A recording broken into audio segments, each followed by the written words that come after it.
to the stream. Coming through on a dark and chilly night. It's yours truly, the illustrious Phantom Thief, Kurtis Hoshimoto. And I don't know if this audio balancing is right. I hope it is. Come on, I might want to turn up my gain a little bit actually. Hold on. Okay, there we go. Hello. But it's 50 degrees in my house. Well, that depends on how well you can, I don't know, not get spooked, I suppose. So, it's October, it's almost Halloween, and I have not been doing any Halloween themed streams. So, why not? I actually don't know what the audio sounds like. If someone could tell me, that'd be great. I don't know if the ambiance is too loud or if my voice is too quiet. I don't know. Maybe I'll up my gain a little bit more. I don't know. Wait, no, this way. Wait, ups my gain. There we go. Okay, we'll go with that. Okay. So, I think audio is good. Thank you. Hi, everyone. I'm just gonna warn you guys, I might not read chat during this stream, simply because I'm gonna be reading the stories. But I've picked out a couple of stories from a couple different Reddits. But if we run out of stories during the stream, I might go like some more. But let's go start with one. What do we have here? You can just come and join me. Watch the VOD for bedtime. I hope you can sleep afterwards. If not, keep an eye on your window. Okay, but let's just... Why don't we get started with the story? This is a short one. Let's start with one. This one is from... Oh yeah, I should also mention, these stories are from Reddit. A couple of them are from r/horror stories, and then most of them are going to be from r/scary stories. Let's start with one. Title of this one is Run. Run. Run. If you can't run, then walk. And if you can't walk, then crawl. But whatever you do, don't stop. It's only been an hour since everyone on Earth, as far as I could tell, heard those same words. I was already walking through the park when I heard them. After seeing what happens, I won't be stopping anytime soon. It's been 2 hours now. I've kept walking. I'm tired, but stopping is not an option. Some people try driving, but the act of getting in a car requires stopping, even for the briefest moment. As those already driving when they heard the rules soon found out, it's impossible to move indefinitely in a vehicle, especially in a crowded city. Their screams kept me moving. It's been 4 hours now. I'm exhausted, with the only thing pushing me forward being the fear of what awaits me when I stop. And yes,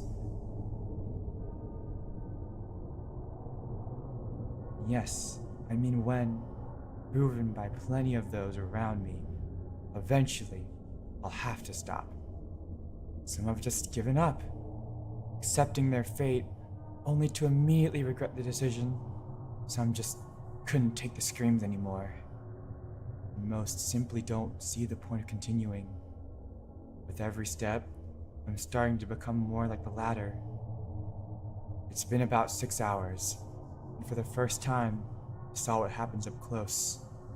I was walking aimlessly down an alley, trying to get away from the madness. I saw a young man, no more than 16, crying. It didn't even register to me at first. Until he made eye contact with me. Stopped moving. His eyes were bloodshot, and not just white around his pupils. I mean, the entirety of his eyes were crimson red. Black tears streamed down his expressionless face. And then, he smiled.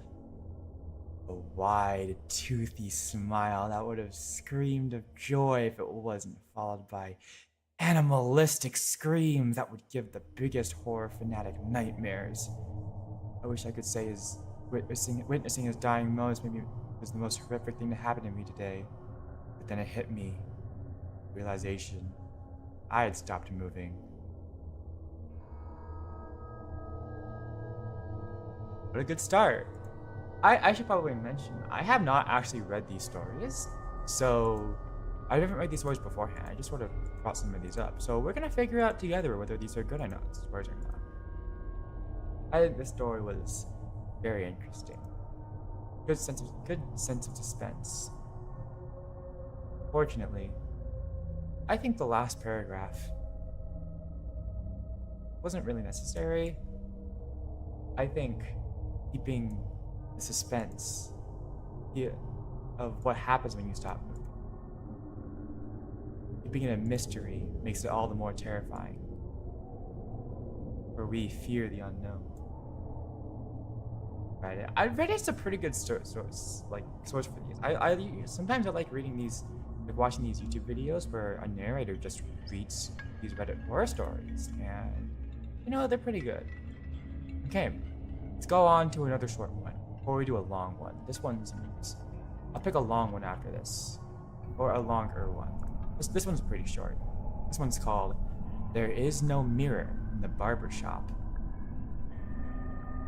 I went into a barbershop. No mirrors. This confused me, as mirrors are important in barbershops so we can check out the end product of our haircut. When the barber finished cutting my hair, he asked me, "Would you like to check your haircut?" I replied, "Yes, please." He then started to strangle me by using a chokehold called the guillotine. Then I started to feel unconscious and felt like I was floating in the air. Then witnessed myself sitting on the barber chair with me being choked out. I was able to check out my haircut, which was fine. I must have been close to death because my spirit was coming out of the body and I could see everything. The barber let go of the chokehold. My spirit went back into the body. I turned around and the barber and the haircut said the haircut was... Okay, yeah, no, this isn't good. this was not very good at all. Okay, I know that. Alright. Well then. That wasn't very good at all. That wasn't more comedic than anything. And this is what I get for not reading the stories through. Okay. Let's try this one. A for effort, I suppose. Yeah, we'll give them an A for effort. Alright. Let's do this one. This is a long one. Have you heard of the game BitLife? It's a text-based game you download on your phone that lets you make choices and develop your quote-unquote BitLife by aging them up. I found it while looking for a game to occupy myself during our 6-hour flight, and against all odds, I got hooked into it. I'm not much of a gamer, unless you count Candy Crush. But for some reason, this game really drew me in. All the options and unique scenarios just kept me coming back for more. My first BitLife died as a mid-level salesman. Next was a famous musician. The one after was a notorious serial killer. Every new BitLife was different. Every one more interesting than the next. One day, I was lying on my couch, sipping on a vitamin water, as my latest BitLife lived out his final years.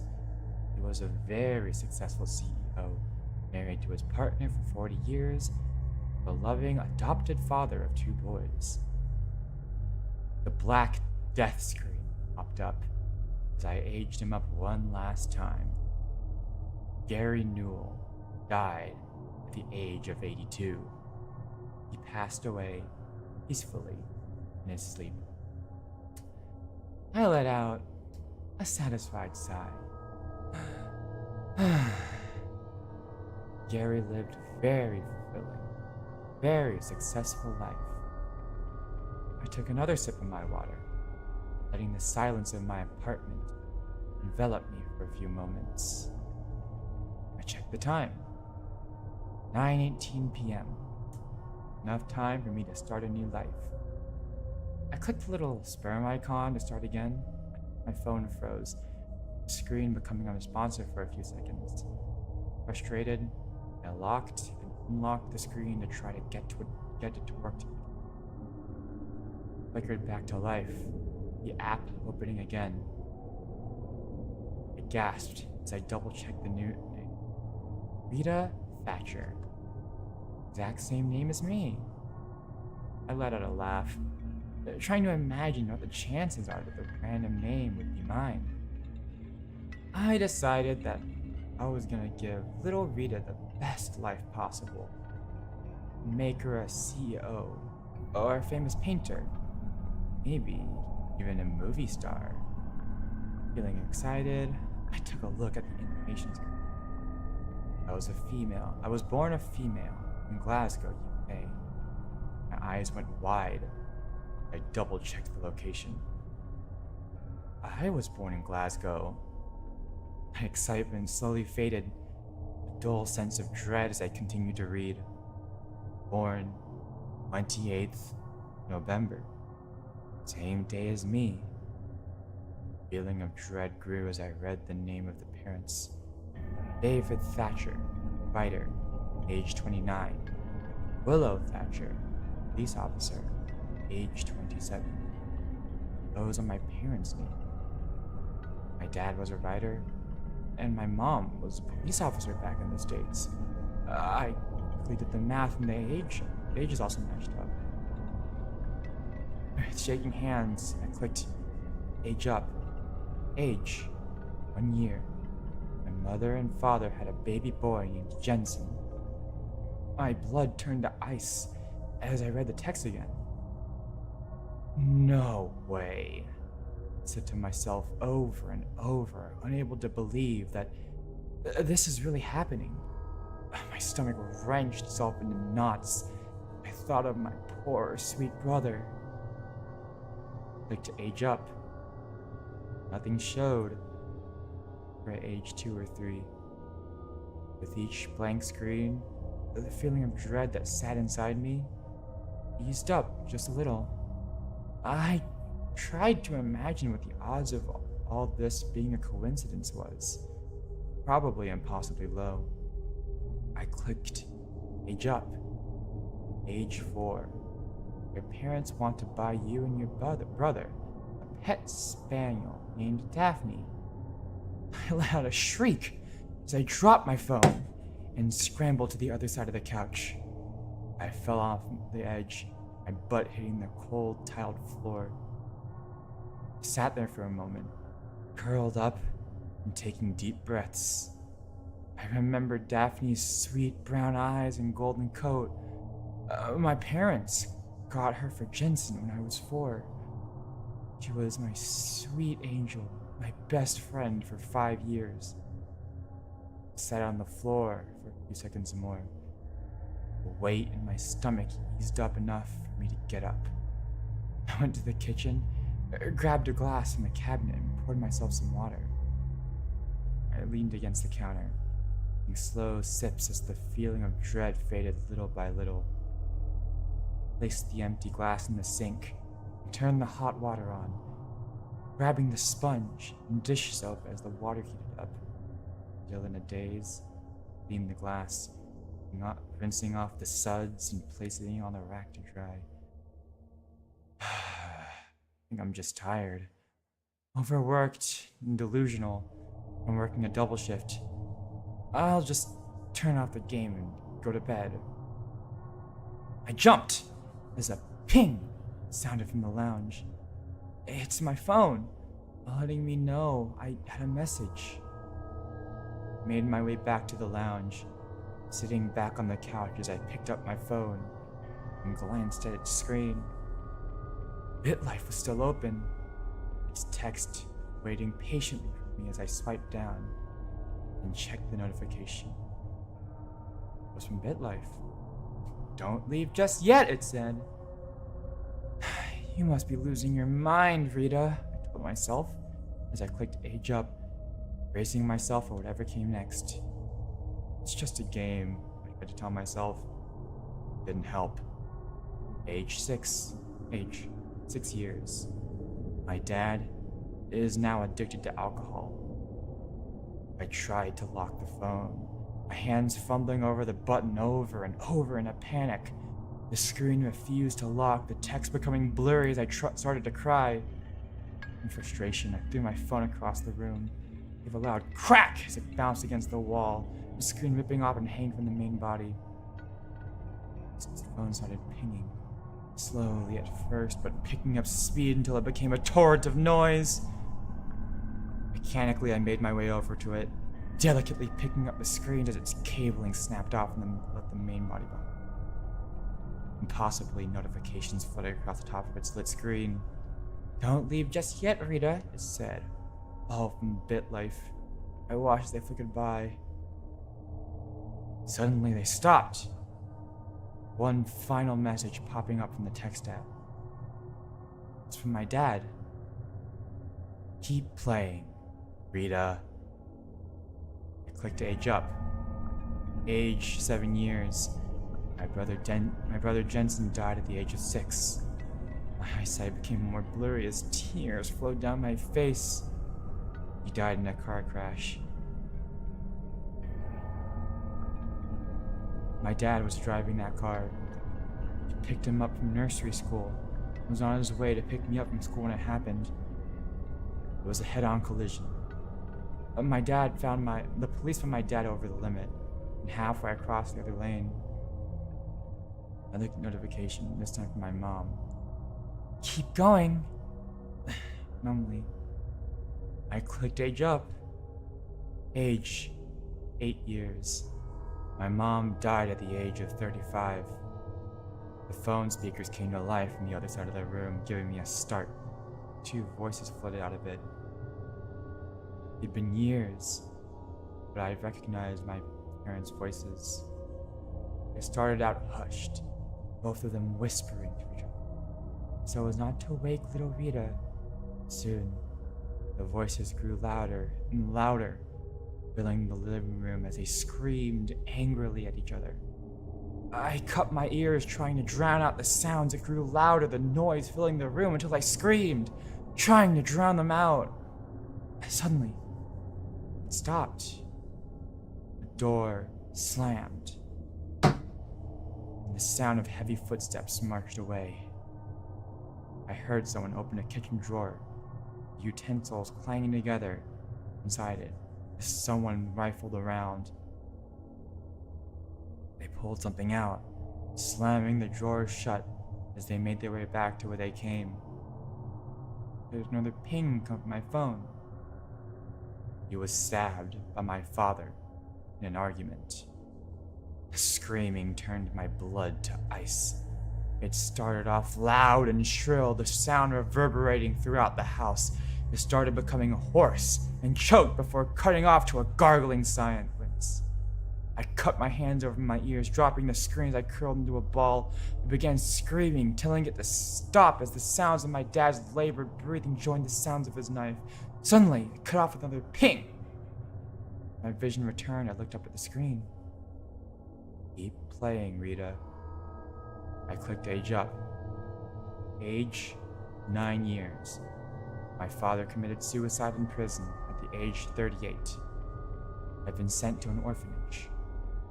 Again, age up. Age 13. I was adopted by Adam Whiteley and Sarah Whiteley. Another ping. Almost there. Age 15. My adoptive father hit me for not finishing dinner. Ping, age up. Age 18. I ran away from home. Age 19. I got a job as a barista.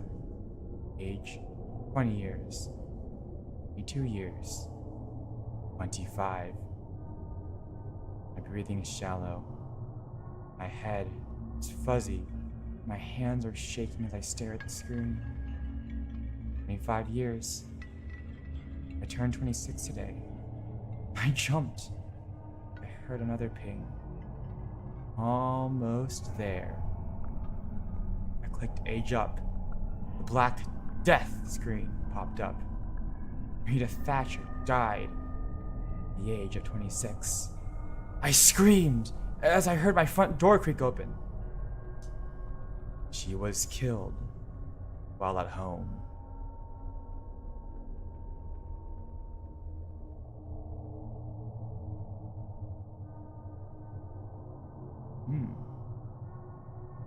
Well.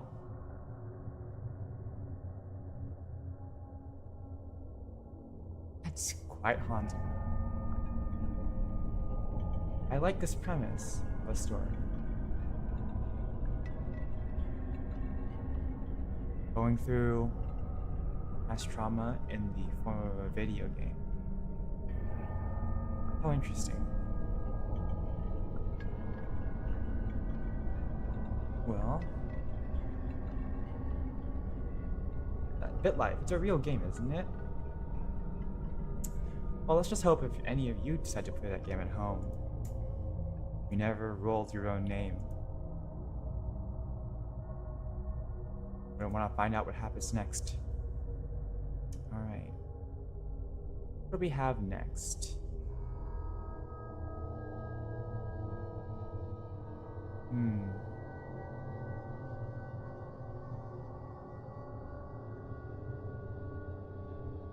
Let's go with this next one. It's called Emergency Alert. Do not look outside your windows. Let's begin. Emergency alert. Warning, this is not a test. I repeat, this is not a test. Citizens of the world, lock all doors. Close all of your blinds. Do not go near any windows. Do not look outside. Do not leave your house. Stay in a room with no windows. Gather what supplies you can. Turn all the lights off. Do not open the door for anything. First heard it. Didn't even sound real. It sounded fake. Something in a horror movie. But it was an emergency. I decided I should probably do what they tell me. Grabbed a flashlight, pillow, phone, charger, food, and basic other stuff to keep me entertained while this stuff happened. I had no idea what was going on, but I got into my bathroom and got comfy. I texted my parents asking them if they got the alert. They also did. They said citizens of the world. Did they broadcast that to the world? I asked myself. So I texted an internet friend that lives across the world. They said they got it too. Same exact message. To be honest, it's kind of scary. They tell you what to do, but not what's going on. People are scared of that. 20 minutes later. Emergency alert. This is not a test. I repeat, this is not a test. Unknown creatures have been knocking on people's doors and killing people that open the door. There is 5 major hotspots. Washington, D.C., Tokyo, Toronto, Moscow, and London. They have been located all around. It seems as if they are attacking those first. This is an invasion. Stay in your rooms. Do not open any doors. Do not look outside. They can kill you instantly. Just a look. God help us all. Emergency nuke sirens are going off. Tornado sirens are going off. What's going on? It's a prank? Can an invasion be real? Are aliens real? How can I even comprehend that? I heard car alarms going off. I hear things being destroyed. They are here. They are killing. A war zone out there, but without any guns. What can the government do? Just shoot them? But they would die looking at them. No possible way you could ever survive this.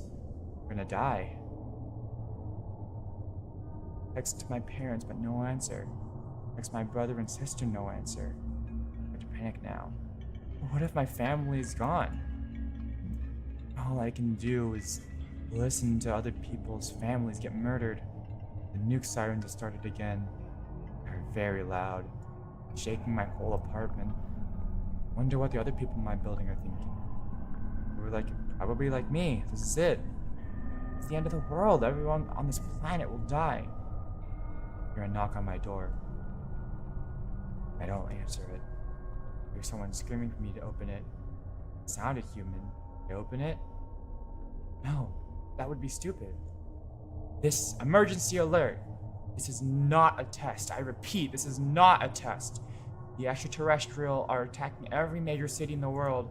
There's a lot of them. You have not found out what they want. Stay inside. Stay inside. But the government have given up now. No way to fight. These messages are less helpful each time they come on. Billions are dying, then I don't know how we can survive this. I have so far, but it doesn't sound like for long. Your building's being destroyed. Your car's being destroyed. Building's been hit a few times. I'm hearing my world crumble before me. At this point, there's no reason for me to hope anymore. There's so many dying, and there's so much chaos. We'll get everyone.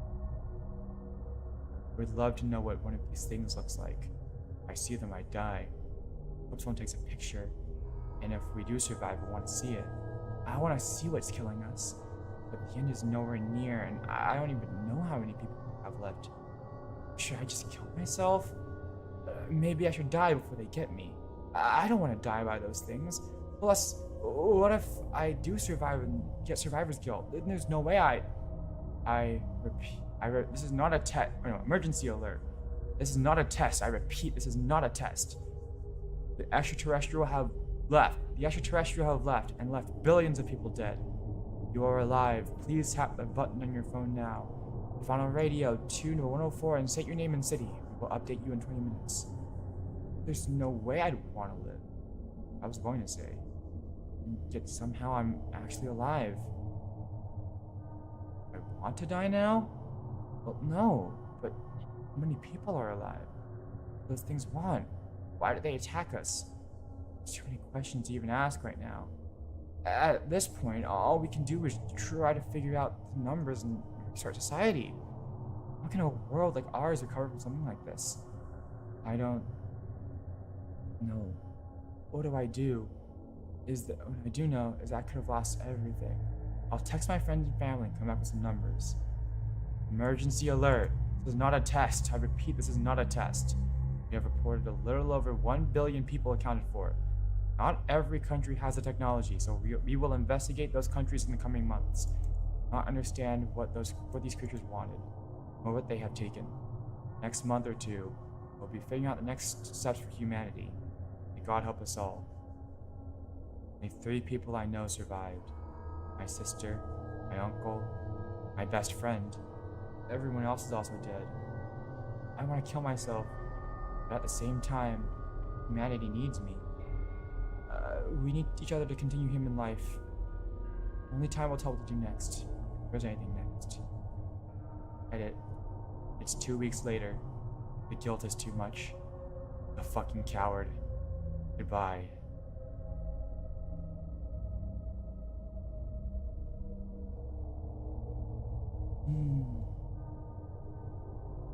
Take on the world-ending scenario. Interesting. At first I thought maybe they were telling us a little. But as it went on, I think it was interesting that we never got to see what the aliens were like. That final edit line is a good touch. Now I'm curious. What happened? Did something happen in those 2 weeks? Something I should tread? I don't know. That was emergency alert. Do not look outside your windows. I'm curious. I'm gonna look up. I only got 2 stories left that I started off with. I'm gonna look up one.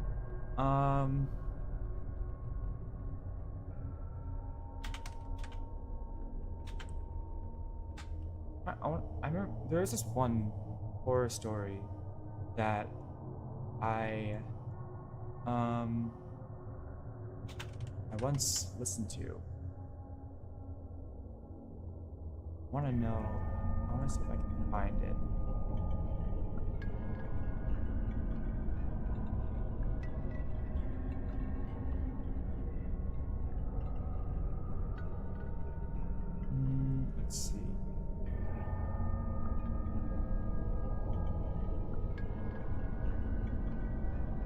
What's it called? I remember it was about the deep sea. Um,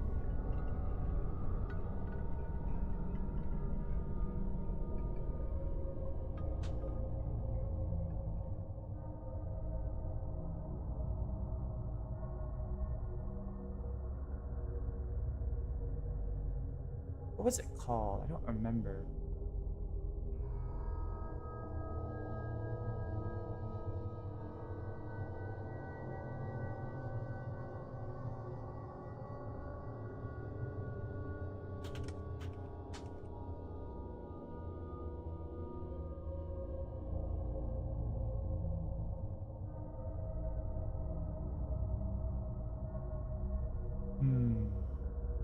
Let's see. If I can find the name of it. I'm just gonna Google around a little bit because I do need to find some more stories for this stream. Let's see.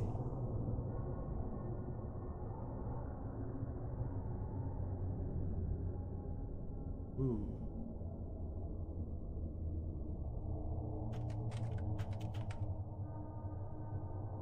Alright, this one might be long, but let's see.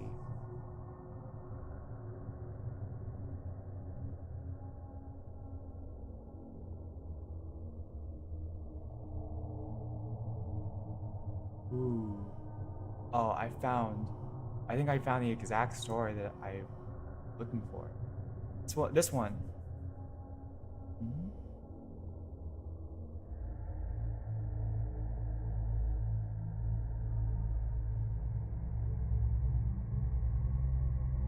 Ooh. I think I found the exact, this is a horror story that I saw. I listened to a long time ago. This one's horrifying. It's a 3-parter, so it's gonna be long, but we'll save that one for. That's a horror story for the deep. Let's read a shorter one. Let's see here.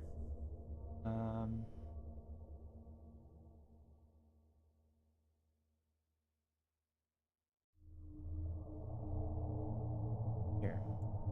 You know what? Why don't we get started with this one? This one is called "The Ocean is Much Deeper Than We Thought." Let's just go with it. It's a 3-parter, so it's gonna be long, but this is, I think, a horror story that has lived rent-free in my mind ever since I first listened to it. It's long, but it's great. It's a great story, and well, I'll stop talking. You guys will see soon. The ocean is much deeper than we thought. Part 1. They told me you were experienced in harsh waters, James said, as he pointed out the pearls of sweat that formed my forehead. Yeah, I do, I replied, before hurling the remnants of a less than appetizing lunch off the side of our ship. It's just that you look a bit green around the gills, he continued with a smirk. We'd just met a few hours ago. I'd been airlifted to the USS Orion, a sea lift handling abyssal transport capsules for a classified project conducted by the United States Navy. I guess they failed to mention that I am much better underwater. Submarines, I shot back. Considering the circumstances, his casual demeanor left an uncomfortable atmosphere among the workers. They all knew what my visit entailed, but just like myself, scant with information. All I knew, that there might be a contagious infection at the bottom of the ocean. My job was either to disprove it, or to confine the entire crew aboard the station. As soon as we were positioned securely on top of the Tonga Trench, we were rushed to the transport capsule, a minuscule vertical submarine, designed simply to take us to the base of the ocean floor, 20,000 feet below us, Talus. I entered the sub, feeling excited, while also dreading the return to the deep blue. It had been 10 years since serving as a hospital corpsman, one of the few actually stationed aboard a submarine. Over the years, I'd clearly lost the natural sense I once had for the ocean, yet I longed desperately for it.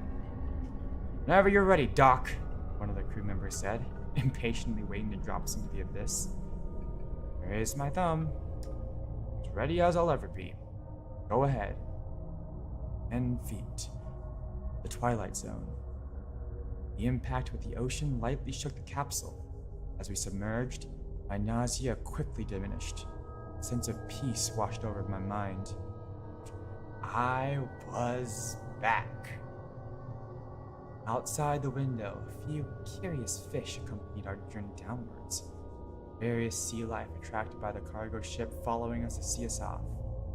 James piloted the miniature sub. Having done the trip 1,000 times before, it wasn't anything new to him. Myself, I'd never been below 2,000 feet, and I'd never been able to look through the window and admire the mostly unexplored blue world. 3,300 feet, midnight zone. As we sank deeper towards the abyss, the last stray rays of sunshine vanished. We had left the realm of sunshine and mankind, all in favor for the domain of darkness. First time in the abyss, right? James asked after a long bout of silence. Yeah, served aboard a submarine for a few years. They never go very deep. This is something else. He smiled at me. Well, you're in for a treat then. We're going all the way down. Aloe sits right at the edge of the trench. Ain't nothing quite like it. Any sea life, once curious about our sub, had long retreated towards the brighter areas. Sorry. The rapidly increasing pressure had proven hostile at most. Some salient little creature had found a way to thrive in places once thought to be lifeless. The miracles of the ocean. In an hour, we had reached a depth of 10,000 feet. Beyond the 15-inch glass pane separating us from certain death lied nothing but everlasting darkness. For all we knew, the two of us could have been all that existed in that void, if not for the sound of the outer hull settling under the pressure. Constant reminder about the vastness of the ocean. And to distract myself from the unsettling creaking sound, I asked James about the only thing I could think about. Why don't you tell me more about what happened down there? James had acted casual that far, but my question quickly changed his nonchalant expression to a frown. They briefed you on the surface, didn't they? Of course, but then I'll have to do, I said firmly. 13,100 feet. The abyssal zone. A world outside hypnotized me. Staring so far into nothing, knowing there could be a full world only a couple feet before you was bizarre. Never experienced true darkness until that day. To think a good portion of Earth's life had existed within it for millions of years terrified me.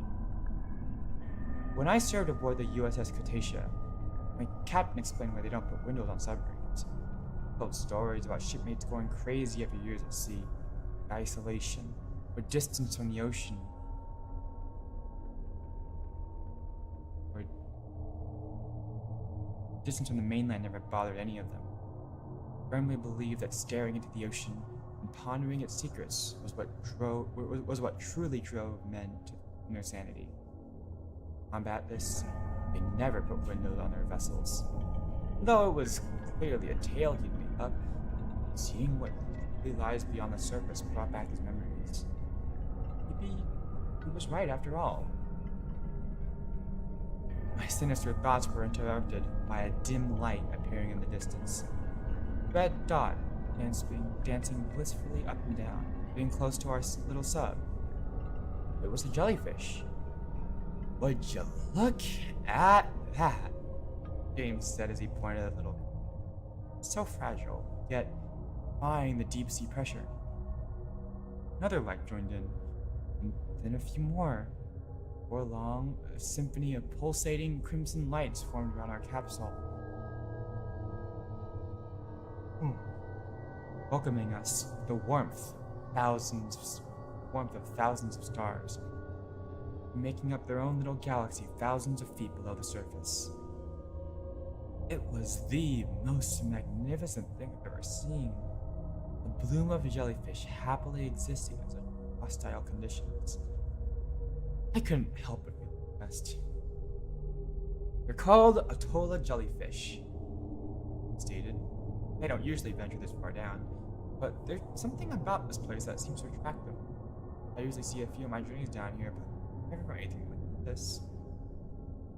I just nodded in response, too mesmerized by the sight to notice what he said. But as quickly as they appeared, they vanished. Some more, leaving us in absolute darkness.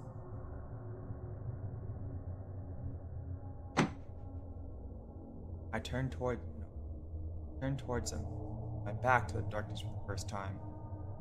It made me feel vulnerable. You gotta understand, this ain't something we usually deal with, like, well, I've known him for most of my life. I know how much this sucks, believe me. I'm trying to get as much info as possible for all our sakes. Yeah, well, there's nothing I could tell you anyways. Airlock has been on lockdown for the past 2 days, and we've been under strict orders not to open it unless you deem it safe to do so. Didn't ask any further questions. I had dealt with contagions ever since leaving the Navy, and 90% of the time, they were just simple overreaction. 19,700 feet. Ocean basin. First time since we left the ship, radio came to life, emitting a static sound, one that slowly took the shape of a man's voice. "James, you hear me?" the voice asked. "Loud and clear, Captain. Got our man from the CDC with me as well. Just about to get ready to dock." Great. Crew is getting impatient. The radio started breaking up. Damn, the radio is... Dock at Section A, don't... It shut off completely. "Welcome to the Abyssal Zone," James said. The radio has been acting strange lately. Imagine giving us state-of-the-art station, but it comes from the last millennium. Through the window, we could see a massive dome lit up by hundreds of lights. 3 paths stretched from its center, each lit up by different colors, making sectors A, B, and C. There was something else lit up by the station's light. First, just obscured figures leaving shadows in the sand, but as we got closer, I realized they were fish. Hundreds, if not thousands, of dead sea creatures littering the ocean bed, corpses mangled from the intense pressure. "Christ, what the hell's up with the fish?" I asked, horrified. "Same as the Atola. Something attracts them down here, similar to their bodies break down under the pressure. They sink. What could possibly do that?" There are a few theories. What we can tell, it's a sound that we periodically hear from the trench. The docking process in itself took some time. The outer hull had changed ever so slightly due to the high pressure, just enough so that fitting into the station proved a challenge. The doors finally opened. I stumbled outside the capsule, greeted by 3 of the crew members aboard. "You're the doctor, right?" the oldest of them asked. "The name's Robert..." No. "That's correct," I said, as he reached out his hand to introduce himself. "The name's Robert Lewis. I'm the captain assigned to Talos," he said as he shook my hand. "Thank you for coming this far. I know it was not the most pleasant journey." He seemed polite enough, though clearly sleep-deprived, with bloodshot eyes and greasy hair. "This is Jennifer Burke, one of our biologists. That's Henry Gale, our technician," he said. They both shook my hand, neither making eye contact as they did. "Hey Cap, where's Abby?" I asked. "Still at Section B. She's not doing too well, as I'm sure you can understand." James nodded. "Let's talk," Robert said as he gestured for me to follow. The hallways were narrow, dimly lit with lights that flickered, and constant creaking emitting from the walls. It looked disproportionate, considering how large it all seemed from the outside. And as a rather tall guy, I had to crouch down to keep my head from knocking into the ceiling.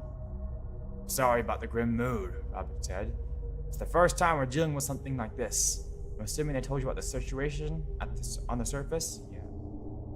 "They did, but I have to admit I'm a bit fuzzy on the details." "As are we.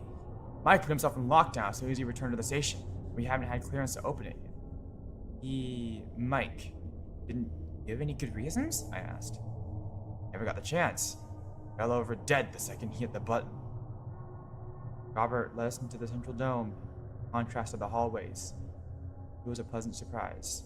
A large living space filled with furniture and personal effects. Had I not known better, I could have still believed we were on the surface. Mike discovered some microorganisms down in the trench.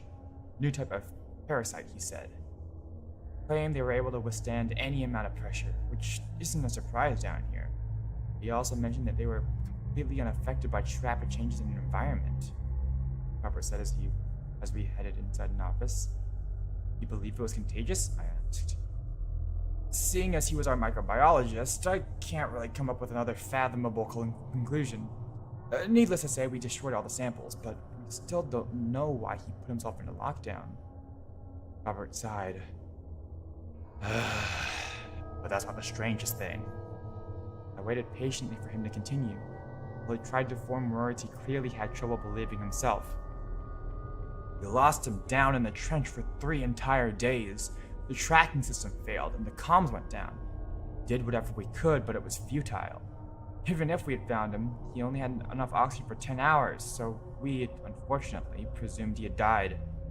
And out of nowhere, his tracker reappeared on our systems, showing that he was moving back up the Tonga elevator, and though he never responded to any of our attempts at contacting him, clearly alive.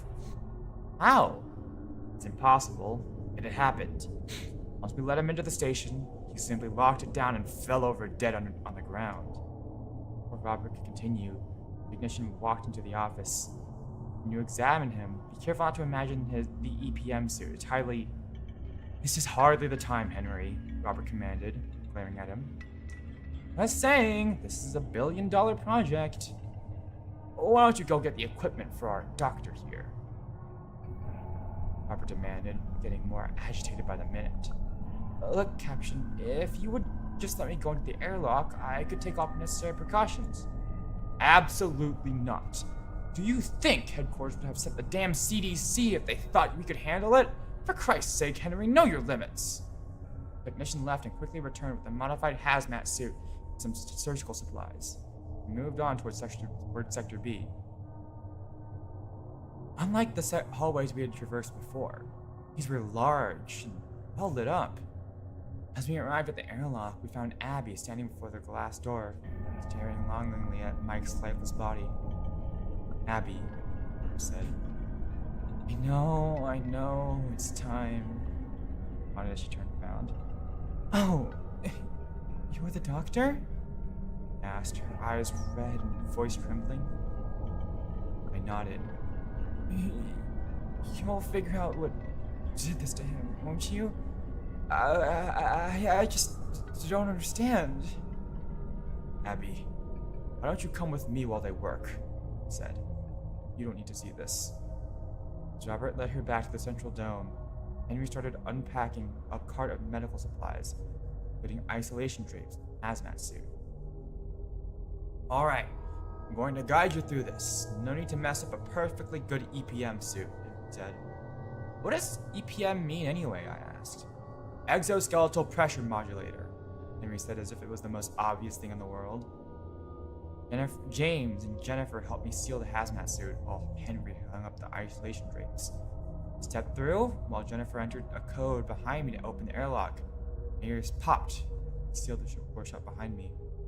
Both the drapes in the airlock were transparent, meaning they could observe everything I did, in addition to a mounted camera on my shoulder for a closer view, laid on a monitor from the other side. Just by the control panel, Mike lied dead, wearing a massive black suit, looking more like a robotic piece of machinery than diver's gear. There were several cables and hooks hanging from the ceiling. Just turning him over was a massive task. He weighed about half a ton wearing the suit. There were several cables and hooks hanging. Oh, I remember that. His face was as pale as a sheet, with thin streaks of blood pouring from every available orifice. Eyes were red from the conjunctival bleeding, completely ridding them from any white. I'm ready, I said. All right, the first thing you'll have to do is simply inspect the suit. Look for any breaches in the integrity. It would be possible, but in the unlikely event that something broke through, a self-healing mesh should have formed. It looks kind of gray. I looked over every inch of his suit from top to bottom. There! His feet! Henry yelled. Sure enough, there was a patch of gray that stood out from the matte black metal covering the rest of him. He actually perforated his suit, Henry said, surprised. I got closer, giving them a better view on the monitor. Really, the puncture wasn't what killed him, though, he added. I had to agree with that assessment.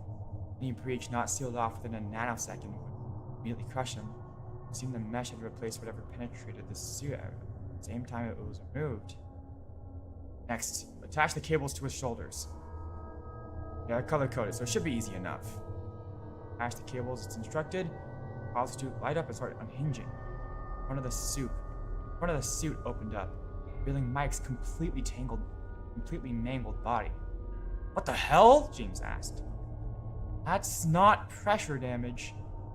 Mike's ribs were broken outwards, though they had not torn apart his flesh. His chest seemed to have expanded almost twice his normal size.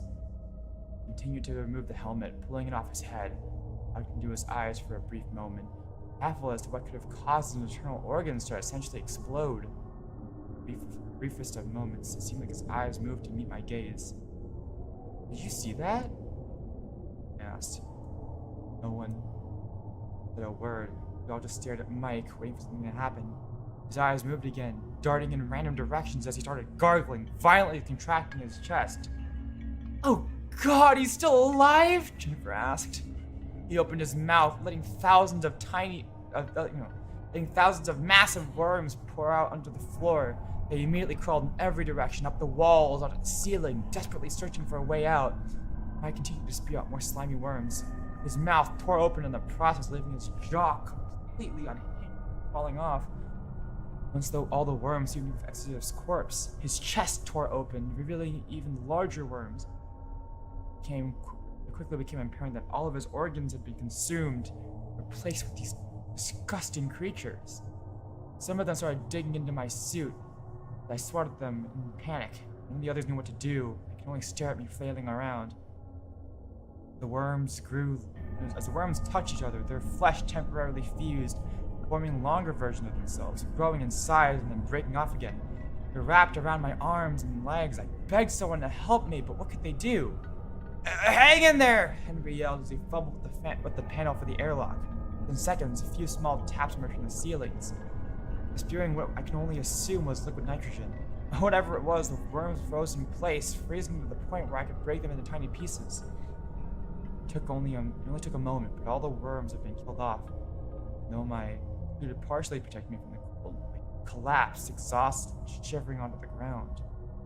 Get me the fuck out of here, I demanded, knowing fully well they couldn't do that until I had dealt with the infestation. Robert had returned just in time to see what the commotion was about.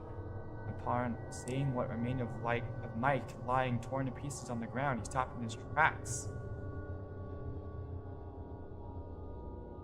A minute of catching my breath got some sense back. Some morbid sense of humor, functioning on an autopilot, turned towards Henry. Sorry, but the suit isn't going to be salvaged. We're rejecting the whole fucking airlock as soon as I get out of here. Henry turned to Robert, pleading for him to make me reconsider despite what we had all just witnessed, but Robert took my side. After removing the recording unit from the EPM suit, I packed the entire thing into an easily ejectable container, while making sure that no worms remained on my suit. All I took was a small sample of a frozen worm, packed into a vacuum container. I exited the airlock, handed the sample over to Jennifer. We had prepared the previous parasites brought back by Mike, helped her to get everything ready so I could determine what we were dealing with. Robert started the procedure of ejecting the airlock's content, including what remained of Mike in the suit, and me powdering the whole time. James hadn't moved an inch since the event. He turned sickly pale, as if he just realized the severity of the situation. I have to tell him, Captain, he said quietly after this. Tell me what? I asked, getting out of the hazmat suit. Robert took a deep breath over his options. You're right. Tell me what? I repeated. The real reason that we're stationed down here. And then we go on to part 2. Okay. This should... Alright, so now... that was part 1 of The Ocean is Much Deeper Than We Thought. Let me take a quick break. I'm going to refill on water, go to the bathroom quick, and then we'll continue with part 2. Give me a moment.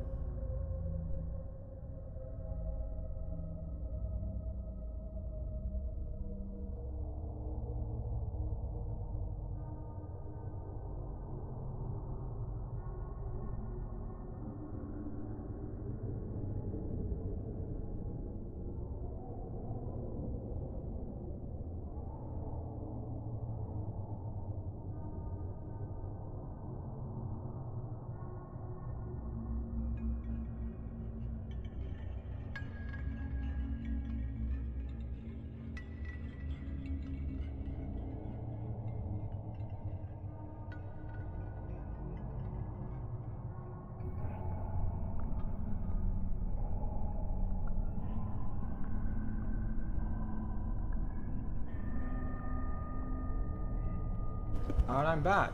Also, hi, Yadi, welcome. Or, hello. I have my ice cream for this. I hope you do have... You guys should go grab some snacks, too. As we have... That was quite long for the first part, and we've got more parts as well. This is a very long story. So it's gonna take us a while to get through this, but it is very good. Alright. This is... The ocean is much deeper than we thought. Part 2.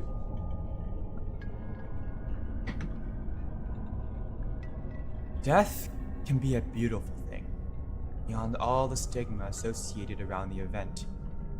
It's the beginning of a world that starts directly from the end of another. When a whale dies in extreme depths, they sink towards the ocean floor, where entire ecosystems arise from their decomposing bodies.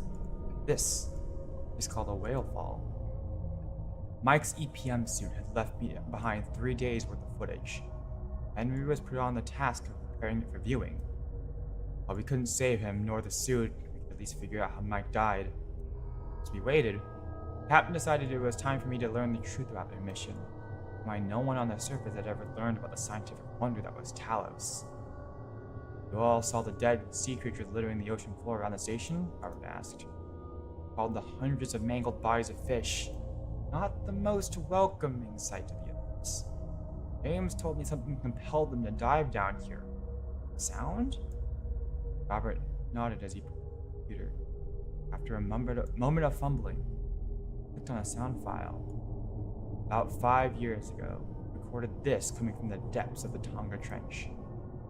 It was an oddly synthetic sound. A whale's mating call had been pitched down and jumbled around, and in the midst of it all was something that sounded like a whisper. It recorded something similar on the Mariana Trench. Call it the Biatwang, Robert said. The sound played on loop as we talked, oddly eerie for something so innocent. We first thought it came from a whale, just a bit distorted after traveling long distances, or instrumental interference. And we saw how it affected the wildlife in the region. Blooms of jellyfish appearing out of nowhere and fish defying all instincts to dive towards crushing pressure. What made the sound then? I asked. Robert pulled up some green, creatures similar to roundworms, pitch black. It looked nothing from what I had just witnessed in the airlock, however. What we can tell, there's a thus far completely undiscovered ecosystem somewhere down the trench, isolated for millions of years, unaffected by mass extinction events. They've evolved quite differently from life we see on the surface. It's like millions of single-celled organisms working together to form more complex creatures. But unlike ourselves, the cells can detach and rejoin at will. We've named it I'm actually gonna look this up. Hold on. I want to make sure I'm gonna be saying this right, so I want to make sure I get it right. Syncytium. The Syncytium. There we go. Okay. We named it the Syncytium. That's what killed Mike? They could be a part of it, but from what we saw in the airlock is but what we just saw in the airlock is far larger than the microorganisms we gathered here. Before we could continue, James interrupted, letting us know the footage was ready to be viewed. If they ever decide to declassify the existence of the station, they'll never mention the creatures, nor the sound that alerted us to their presence. I'm sure one day they'll hail this all as a supreme technological advancement. If be told, the reason why the Navy put billions and billions of dollars into this project, so that humanity could traverse the ocean floor, simply because they want to find whatever's making that sound, and find a way of using it. Cap, they're waiting for us, James said. We gathered in the central area. Abby sat in the back, some distance away from everyone else. She seemed even worse for wear than before, frail, as if she'd lost weight the past couple of hours in this meeting. Henry controlled the footage, ready to speed through the important bits. The descent itself was quite slow. 20,000 feet. The Hadal zone. Hadal zone, I don't know. Everything we saw would be from Mike's point of view. The footage started at the airlock, Abby standing before him with a concerned expression on her face. Don't worry, I'll be back before you know it. It's not like it's my first time in the depths. Not like they'd waste $1 billion on me dying anyways. She didn't seem consoled by his words.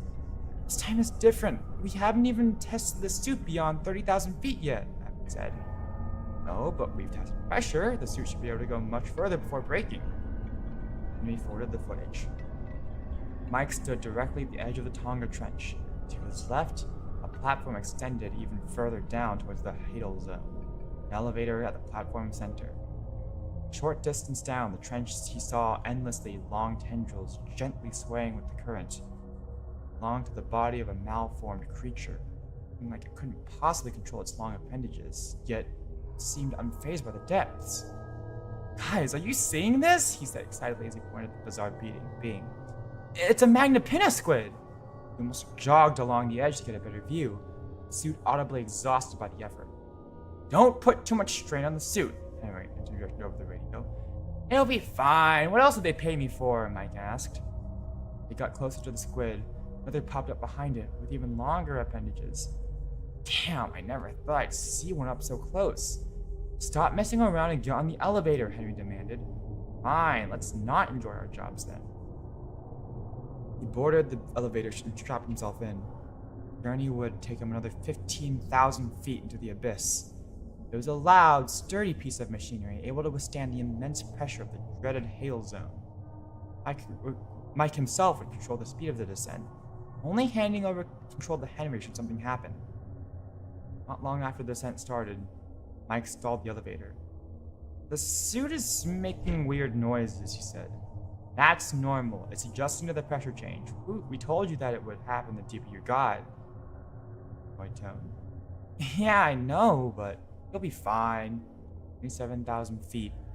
Once more, Mike stopped the elevator, directing his gaze at an edge sticking out from the cliffside. On it, like the corpse of a bowhead whale, almost half a planet away from its natural habitat. The whale had been partially hollowed out, riddled with deep-sea eels and tiny eyeless fish, the entire ecosystem thriving from its death. How did that whale get here? Michael asked. Died, like all the other creatures down here. Yeah, but it's a bowhead, at least I think it is. Don't they live around the Arctic? Henry sighed. Continue the descent. 35,433 feet, horizon deep. The elevator reached the bottom of the trench after about an hour, allowing Mike to finally unbuckle himself from his seat. He grabbed a box of beacons to allow the next person easier to navigate the area. For stepping off the platform and getting away from its bright lights, it became abundantly clear that the bottom of the ocean was far from empty. The entire bed was previously undiscovered life. Millions of fungal-like plants covering the floor and transparent fat shrimp swimming between, apparently feeding off them. The cliff wall itself, thousands of bioluminescent plants extended, just a stalk with a blue bowl bending in the direction of Mike's movement. It was hauntingly beautiful, looking as alien as anything from another planet. Continued along the cliffside, putting down a beacon every 100 feet or so. I half expected this place to be horrible, Mike said. You know, being named after the god of the underworld and all. No one responded to his comment. Guys, you can still hear me, right? Yes, Mike, we can still hear you. But here to work, not make stupid quips. Has anyone ever told you how much better life can be if you just at least try to enjoy it? Henry, stop being such a killjoy. We're making history down here. Henry didn't respond. How about you hand Abby the radio? Hell, I'd rather listen to Captain ramble on about the protocol going on and on. Mike stopped dead in his tracks from the end of the cliff. Before him was a steep fall, leading down to an endless chasm of darkness. Henry, are you sure the elevator took me all the way down the trench? Asked as he stared into the abyss. Yes, you're at 35,000 feet. Well, it's just that I'm standing at the edge of a cliff. This is clearly not the bottom of the ocean. It's impossible. We surveyed the entire area with sonar. Well, I'm telling you, down beneath Mike crumpled to pieces as he slid off the edge of the cliff and dove further into the deep. The darkness now surrounding him was absolute. Nothing could possibly help him orient himself as he fell. Fall into the ocean was a much slower process, giving him time to think about what kind of fate awaited him. He sunk to depths never before known by mankind, called out for his crew members, while desperately clawing at the cliff. Even with the suit, he was unable to slow his descent. He got deeper. The suit started emitting loud beeps, alarms to alert to rapid pressure changes exceeding 16,000 psi. Before he could even react, he hit the ground hard. Mike fell silent, passed out from the impact. Unknown feet. Void.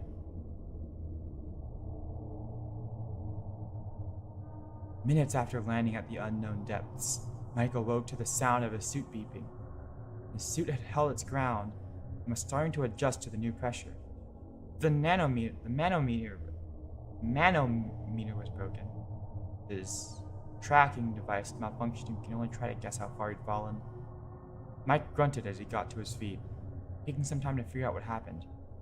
Henry, you there? He finally asked. Response. Captain?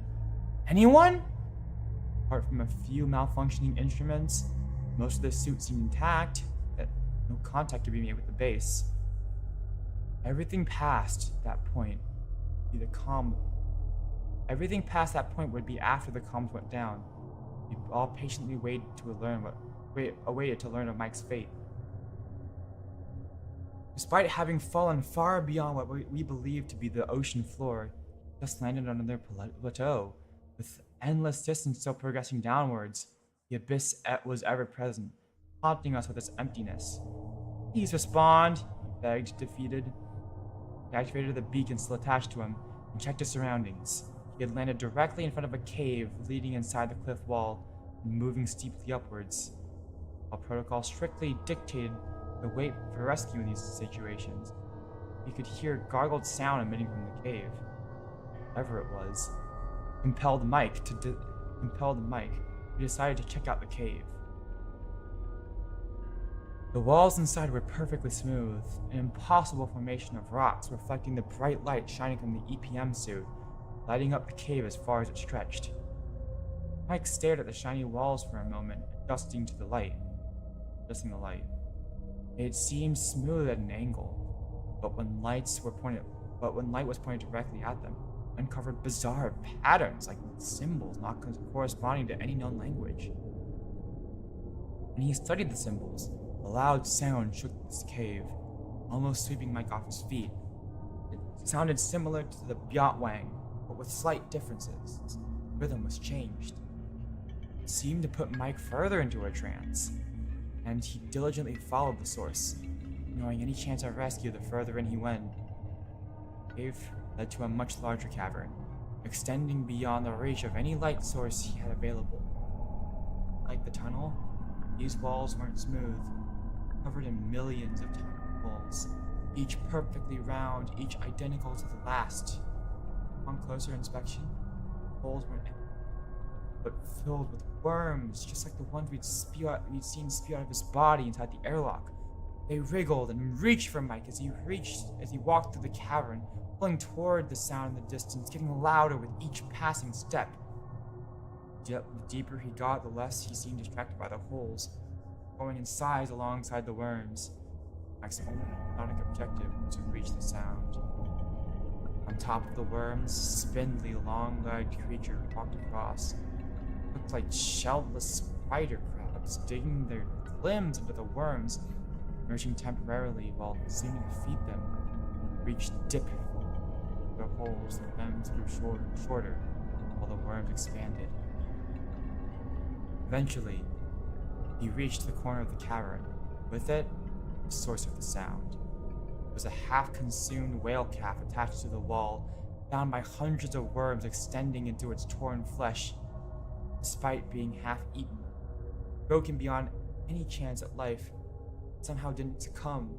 That the worms as if the worms themselves kept it alive, involuntary life support, but repurposed for their own needs. Half gaped open its half-eaten jaw, so mangled that Mike could see straight into its vocal cords. They were also covered with the worms, hugging and moving them into position. The whale screamed, emitting another jumbled sound that pulled Mike even closer. Mike was distracted. Several worms had emerged from their holes, rapidly swarming around him.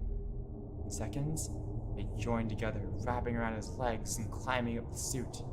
It temporarily brought Mike back to sanity. He tried to tear the worms off, but they were far faster than him, trapped in a slow metal box. He stumbled to the ground, allowing more worms and their spindles to cover each of his limbs. Creatures merged together, forming a sheet of flesh that soon covered the entirety of his body. Mike fell silent, hammered to nothing but a flesh-covered mass, muffling any audio save for Mike's panicked breath. He screamed as a loud bang almost broke the speakers. The sound of his suit being perforated and the mesh refilling the hole we had found on the sole of his feet. Creatures had got inside his suit, digging into his flesh, Mike crying in agony before falling silent. We all stood speechless in front of the monitor, now displaying nothing but a timer, proving the camera was still running. Abby had left, with James following to console her. "Can't be it," Robert said. "Let me forward it," Henry said, whispering in shock. He forwarded through almost 3 days of nothing. The worms incubated inside Mike, trapped alone in the cavern, no one knowing where he was.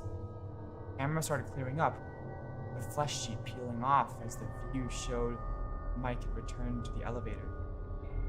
During the 3 days down the trench, Syncytium had been occupied.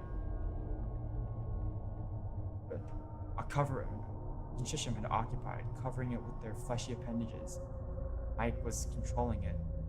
Whatever remained of him in his suit wandered towards the station, flakes of syncytial flesh falling off him for each step. His crew called out for him over the radio now that they could reach him, but Mike could do nothing but gargle as worms could consume most of his lungs. Ere lock, he stumbled inside, ready to unleash hell within the station. But for a brief moment, Mike managed to halt himself. Perhaps the thought of hurting those he loved was enough for him to temporarily gain control. Just enough time to shut down the airlock, putting himself into lockdown. Mike collapsed to the ground, as he had died days ago, but his will remained, even as he turned into nothing more than a vessel for the horrors he now carried within him. Bridge ended. We stood in silence for a moment, none of us daring to speak a word about Mike's cause of death. I hardly believed it, by having almost fallen victim to the same fate. "Henry, call headquarters. Tell them we're shutting this project down," Robert said, breaking the silence. Jennifer, destroy the sample from the airlock. It's still sealed, right? Jennifer nodded before heading back to the lab. We need to make sure whatever this is, it stays in the abyss. We joined Henry as he attempted to call headquarters, radio returning nothing more than jumbled static. Robert was checking all the security feeds, sending out drones to scavenge for the syncytium at the elevator. Captain, comms are completely down. We can't get any signal. On the security feed, we saw that the flesh of the syncytium had stretched along the ground, covering some of the corpses of the fish that littered the floor. It was impossibly large, using the elevator and the platform as a scaffold for climbing towards the station. A loud metallic clang stumbled through the station, followed by an alarm. What the hell was that? I asked. Hull breach, Sector C, an automated voice said. Isolated, Robert demanded. What about? Just do it! Henry frantically tried to navigate the security system, attempting to get an idea of the extent of the damage. What's in Sector C? The lab. Fucking hell, I hope Jennifer didn't get there yet, Reed said. While the station sealed, trapping anyone inside, another loud bang shook us. The alarm sounded again. Hull breach, Sector B. Fuck, what's now? Henry asked. Robert stood still in shock, frozen by the decision of saving the station or fleeing. Have to evacuate, was all he could say. That is part 2. It's getting interesting now. We've reached the rising action of the story. We've learned of the syncytium. I hope I'm saying that. And that not only is it here, it's breached the station and it's escaping. Alright. The ocean is much deeper than we thought. Part 3. Final. Already? Most of my old crew, after leaving the Navy, struggled to get over their longing for the ocean. Such was the case with my submarine captain, Lewis Johnson. He always claimed the sea would be his final resting place, where he truly belonged. Following his honorable discharge, he went straight into hyperbaric pipeline welding. It's a dangerous job, but the only enemy is invisible. Always stalking after each dive, each new mission. A foe that can't be sensed, but with the ability to destroy everything you are in a second. Pressure. Maybe I'm cursed, unable to live on land with my own people. But at least I'll die where I belong, he said. Johnson will be lucky enough to forever be united with his one true love. At a sight of a burst pipe that took him away, finally making him one with the deep blue. It's funny how the brain operates as everything around you is falling to pieces, far beyond your own control. But once there's nothing left you can do, the mind turns to a place of safety, fond memories from a time long past. For me, those memories belong to my time of service. To my old captain and crew. It wasn't an easy time, but it was filled with purpose. My problems solely confined to the ocean. Robert yelled at me to get my ass in gear. I finally snapped back to reality. Doc, come on! We've got to get the hell out of here, he shouted. James returned to the central dome alongside Abby. They had heard the alarms but hadn't had the faintest idea what occurred during their brief absence. Get to Sector A. There are still 2 transport capsules. Get number 05 ready for departure and wait for me, Robert said. Cap, what are you gonna do? James asked. Jennifer's in lockdown. I'm getting her out. But what if the creatures got inside? Abby asked. Robert thought for a moment before handing her a walkie. You don't hear from me in 15, just leave, he ordered. The station shook as another hole was torn through one of the sections. My ears popped in the shockwave. I'm coming with you, James said. You're not facing them alone. No, we need you to pilot the transport vehicle. You get hurt, we're stuck down here. It wasn't a valid excuse. They all knew full well. Oh. That is very distracting.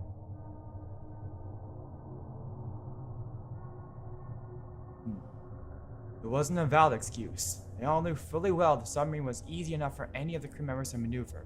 But But Robert refused to risk any more lives and would use whatever reason he could come up with. Cap, please! That's an order! Get out of here now! I hesitantly agreed and started leaving. I'll join you then. I know nothing about the station or the sub. I can at least assist you should something happen, I said. When you couldn't come up with any excuse to stop me. He reluctantly agreed.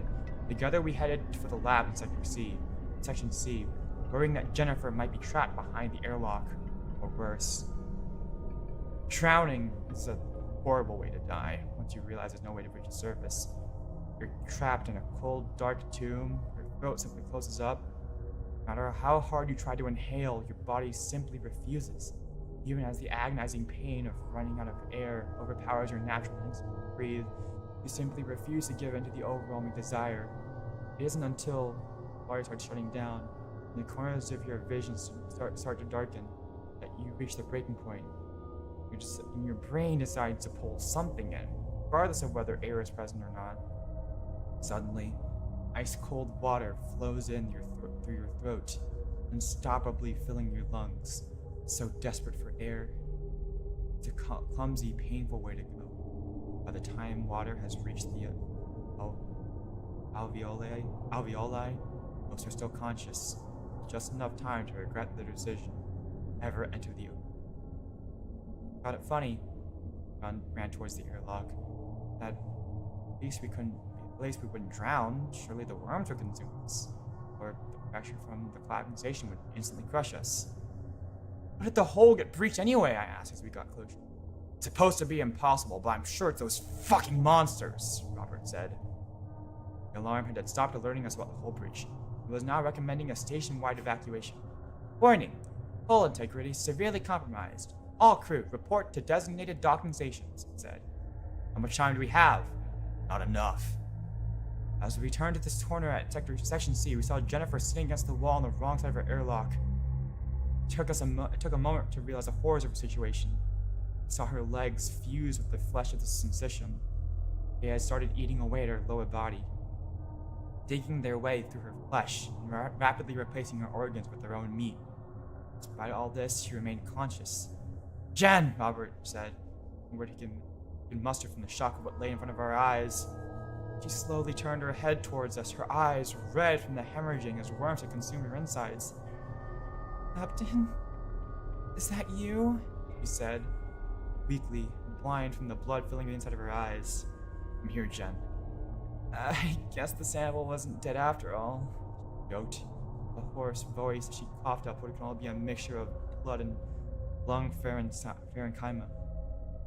Maybe to tell the doc to double-check these things in the future. He's here with me now, Robert explained. I'm so sorry, Jen, but no, not to do. I guess this is just it. She coughed up, violently spewing out pieces of her lung and worms.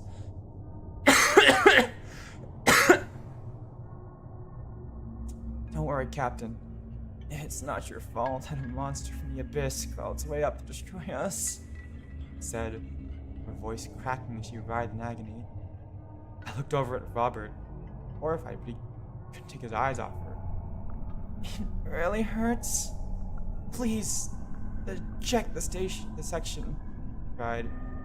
I just want it to be over. Robert nodded, forgetting that she couldn't see him. I went over to the control panel. It was fairly easy to use, especially having witnessed Henry mess with it before. All I knew was the passcode. I thought it wouldn't be right to let Robert essentially execute her himself. I'll do it, I assured them. Rob, Trevor said, don't let these fuckers get to the surface. Promise me that much. I promise. Her abdomen started bulging out. She screamed in pain as the worm started tearing her stomach. Captain, the code? I asked. He told me the numbers, and I input them without hesitating. Years of watching people suffer a prolonged death, knowing we could do nothing but pointlessly extend their lives, it desensitized me to pulling the plug. Immediately, hatches opened up the walls, and an alarm sounded as water started pouring in. But since the hold had already been partially breached, they collapsed in on themselves. In a few seconds, Jennifer had died. Let's get out of here, Robert said. We ran back towards the central area, We had to traverse the entire station to get towards Section A. It was the only remaining escape, but as we got to the offices, we could hear something within the walls knocking their way through the pipes. "The pumps!" Robert yelled. "They're getting in through the fucking pumps!" Palace's pumps were ancient machinery compared to the rest of the station. The dome was inserted, needed to move tons of water outside against the immense pressure. But after finishing the station, it had been long since forgotten, left inside the walls where they installed more permanent solutions. Before we could react, the walls broke open, and sensation poured itself through the holes, taking the shape of malformed flesh, extending rapidly alongside the walls.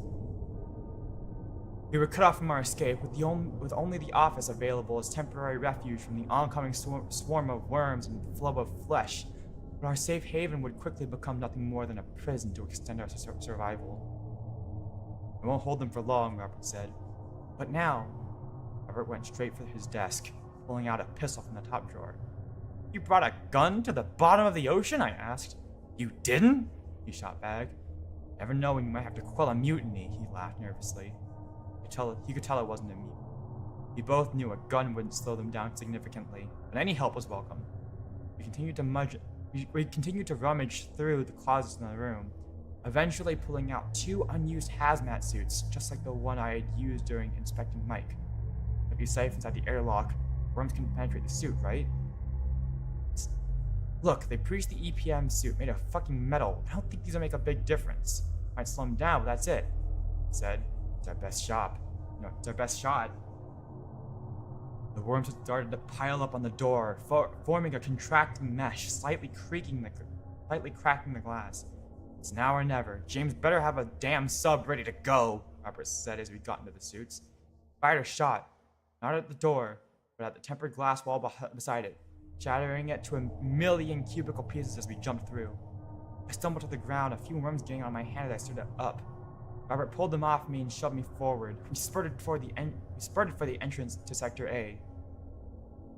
We were far faster than the worms, but they had formed a mesh covering most of the ceiling, and dropped down on top of us for each step we took. Another hole in the wall burst open directly above the airlock towards Section A, causing another slump of meat to land in front of the door. "Shit!" Robert yelled. "Shit!" Robert yelled as he instinctively pulled his weapon, and fired at the mass on the floor.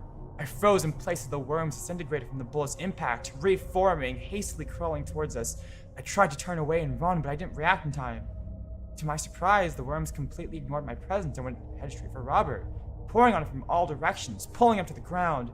He screamed in agony as they formed around all his limbs, making him unable to fight back. I hurried towards him and tried to pull them out, but for each worm I removed, 100 others joined him. Within seconds, they managed to tear a hole at the armpit region of his suit. They immediately wriggled themselves in through the hole. I desperately tried to pull him up, but she shoved me away as he realized there wasn't any hope left for him. "Get out of here, Doc!" he gurgled as blood started to fill his lungs. I didn't even hesitate. Shamefully, I ran for my life while the sensation was too distracted by consuming Robert. No matter what I had done, he was already dead.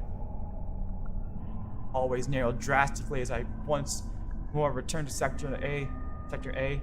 I frantically tried to input the code to close the airlocks. It took me 2 attempts with shaky fingers to get the correct code, but within a second the door is sealed, and I was once more separated from the abomination on the other side. "So sorry, Robert," I whispered to myself.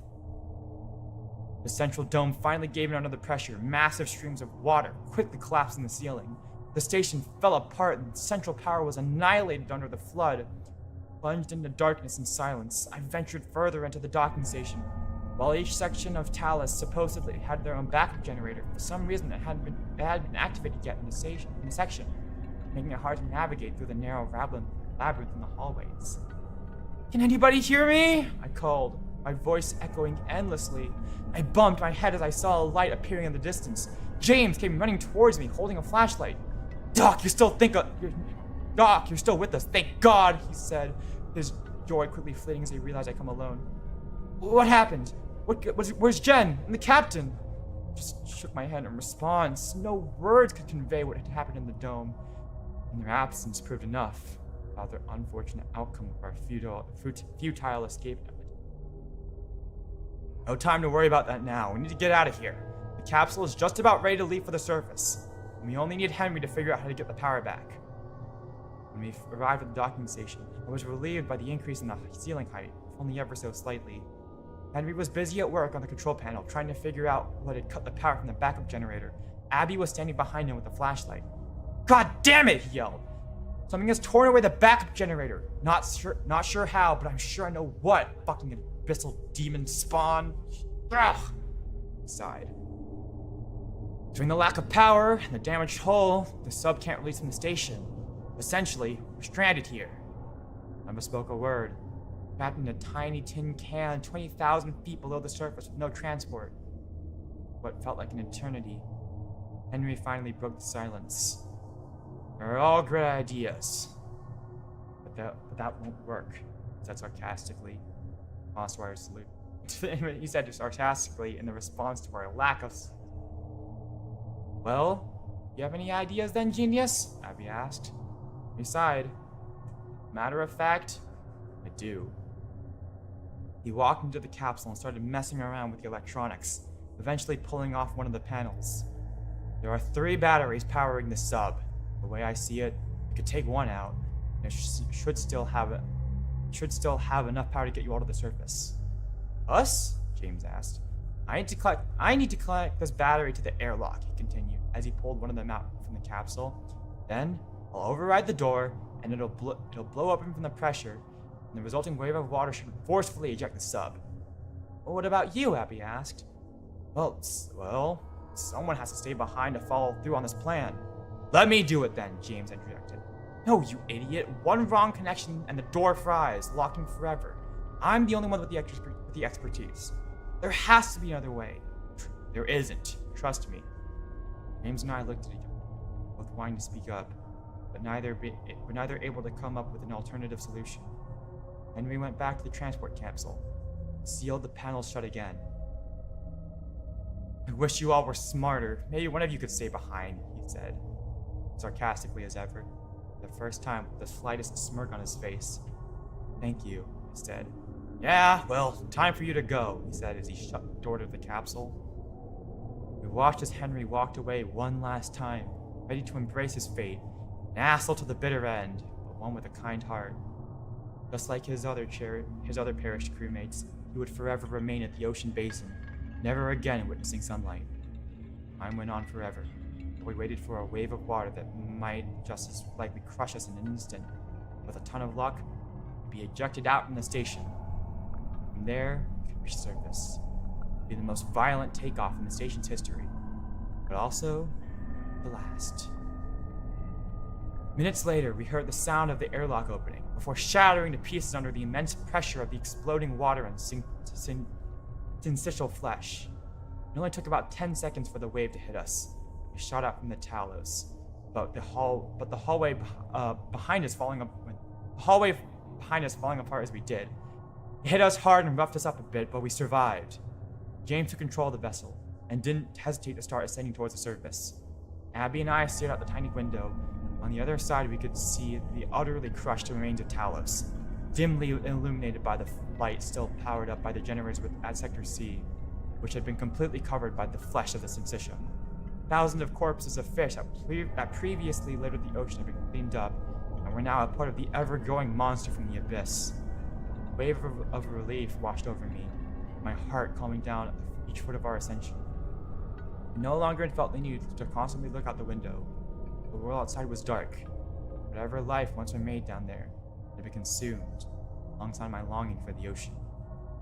Once we reached a depth of 5,000 feet in the middle of the Midnight Zone, we managed to establish contact with the USS Orion and called for an emergency evacuation. We were quite the distance away, but by the time we'd reached the surface, it would pick us up, albeit curious what had happened in the depths.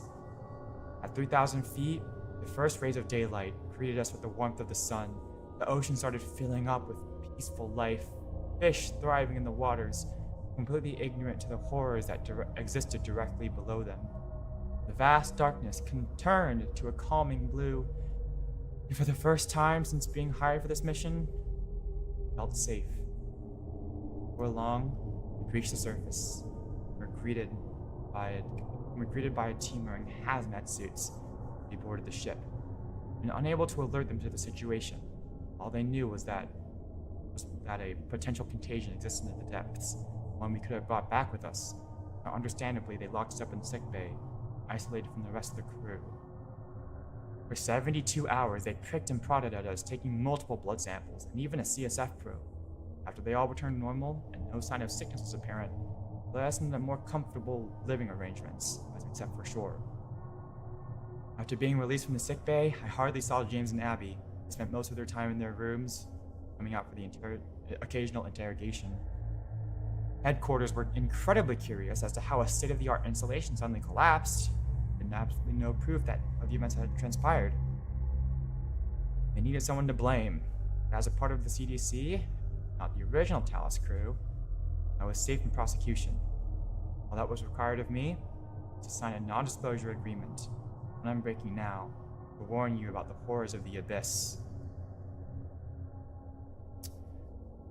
We know more about what exists in outer space than we do about the life in our own oceans. That's how it should remain forever. These creatures, syncytium, can't be killed. As long as one single cell remains, it would be enough to restart their hives. And I fear with the consumption of Talos, they have learned about life on the surface. Now that I'm posting this, I'm heading for the center of disease control. I can feel the worms wriggling inside my chest as I type this, ready to burst out at any moment. Guess the suit didn't protect me after all. I hope James and Abby are safe. They get a second chance. Living a happy life. I'm so sorry for all of this. What's to come.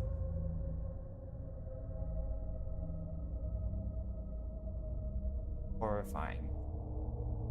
One of the most primal fears that a lot of us have here of the ocean. I must say, this is, I think, quite possibly one of my favorite written, maybe one of my favorite stories. Maybe like, one of my favorite unpublished stories. I think people online, they can post some incredible stories. And this one, I always find my mind wandering back to this story.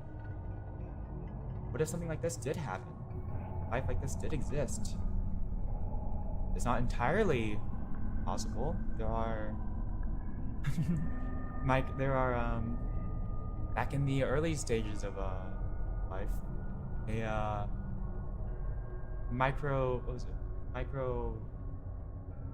mat of microorganisms would cover the ocean. Call it I forget what it was, microbiotic mat, something like that. And, you know, those still exist to this day. The depths of the ocean. A mat of just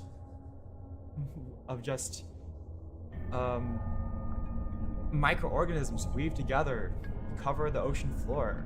Still exists. It's just another take on that. You know? So this is a really horrifying story, and I just wanted to share it because I know it took up like half the stream already, but it's such a good story. I wanted to share it. Hopefully you'll be able to sleep at night. Hopefully syncytium doesn't ever come up from the depths. If it did, might be none who are safe, human or otherwise. Alright.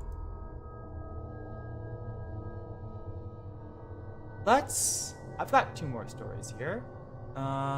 They're pretty short compared to what we just saw with the ocean's much deeper than we thought.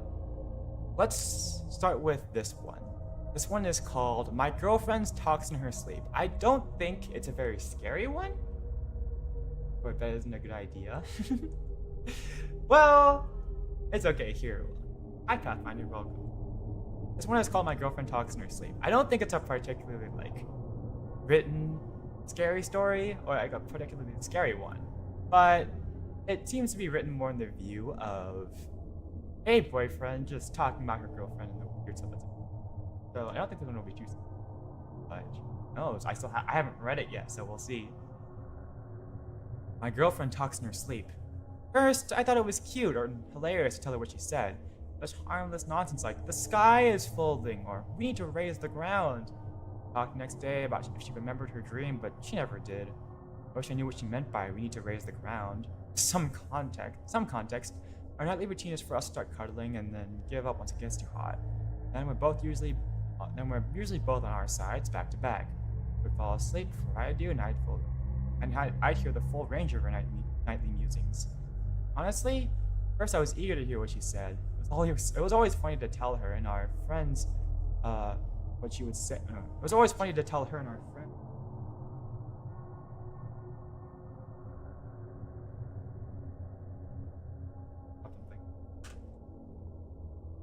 It was always funny to tell her and our friends what she would say during the while deep in the throes of REM.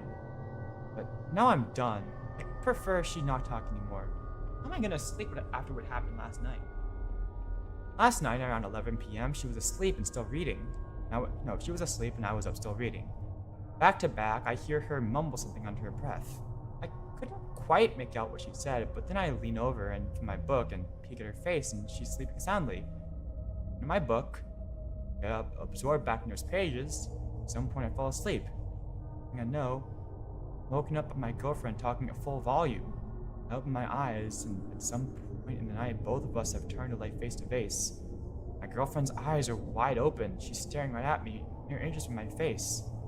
Her eyes are vacuous, like she's looking through me. These eyes, man, it was like she strained to widen them as much as possible.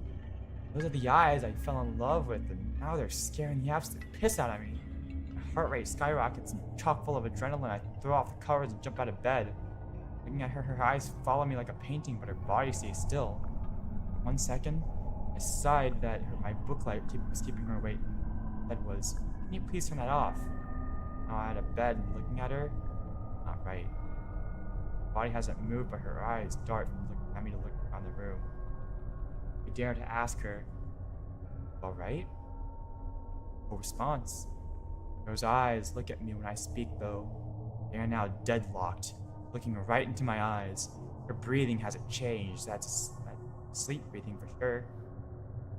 That's when, while looking right at me, she says in a too deep voice, "Come back to bed." My girlfriend has never called me dearie before. We have pet names, sure, but they range from pumpkin, baby, to cupcake. Dearie sounds like something my grandmother would call me. I decide I'll get more information before I climb back into bed with a potentially possessed girlfriend. "Are you awake, sweetie?" Response. Her eyes dart from me to the wall, to the door, and then the ceiling. I'm about to nope out of the room when her wide open eyes roll to the back of her head. The white from those eyes stands out in the dim radiance of the booklight. No pupils in sight, she insists. Of course I'm awake. Come back to bed? A subtle tap of the fingers on the comforter. At her fingers now, I'm starting to come around.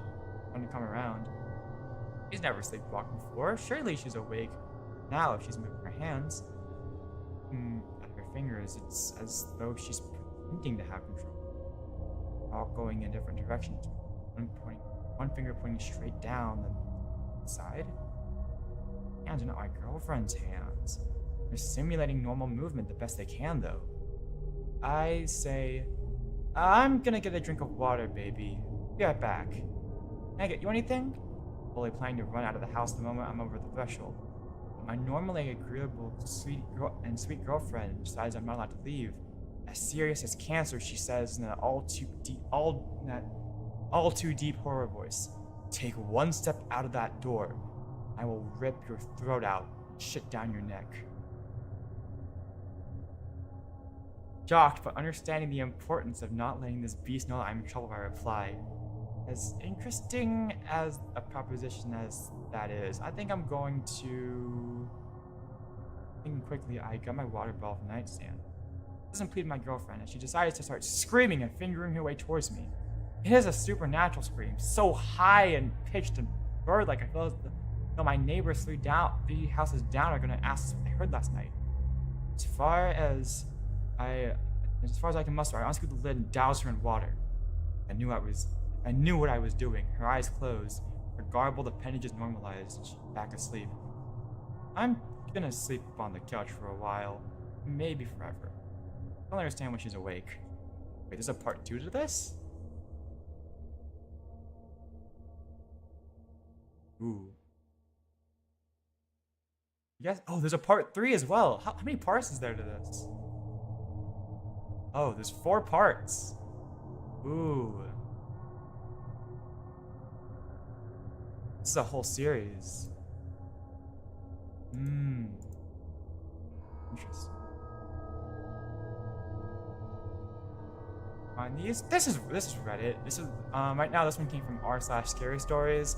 The one I was reading previously, Ocean is much deeper than thought, came from r/no sleep.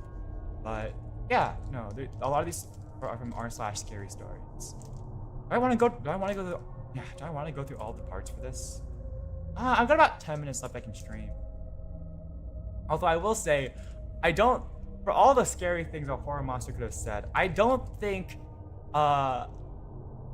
take one step out of that door, I will rip out your throat and shit down your neck is a very scary, statement. I do think that kind of ruined it for me. Shit down your neck does not seem like a very scary threat, if I may say. I think they should have just ended it at rip out your throat.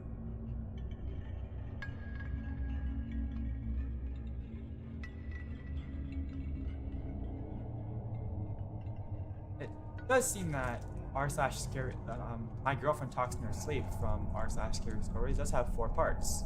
So if you all want to read the next 3 parts, I will leave that to you. I'm just going to read this last story that I had prepared and then probably more just aggressive. Yeah, it's just kind of aggressive. Like, I don't think shit down your neck is it's a very good threat for me. If I may put in my opinion. Although I've never had a girlfriend, so I don't know if having a girlfriend makes that threat more threatening. Okay. All right. Let's see.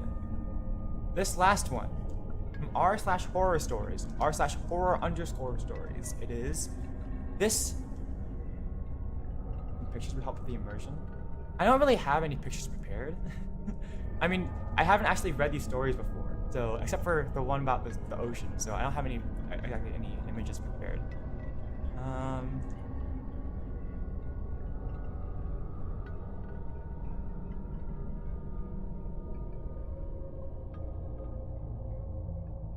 I'm not sure if I can really prepare the name, but you can use your imagination.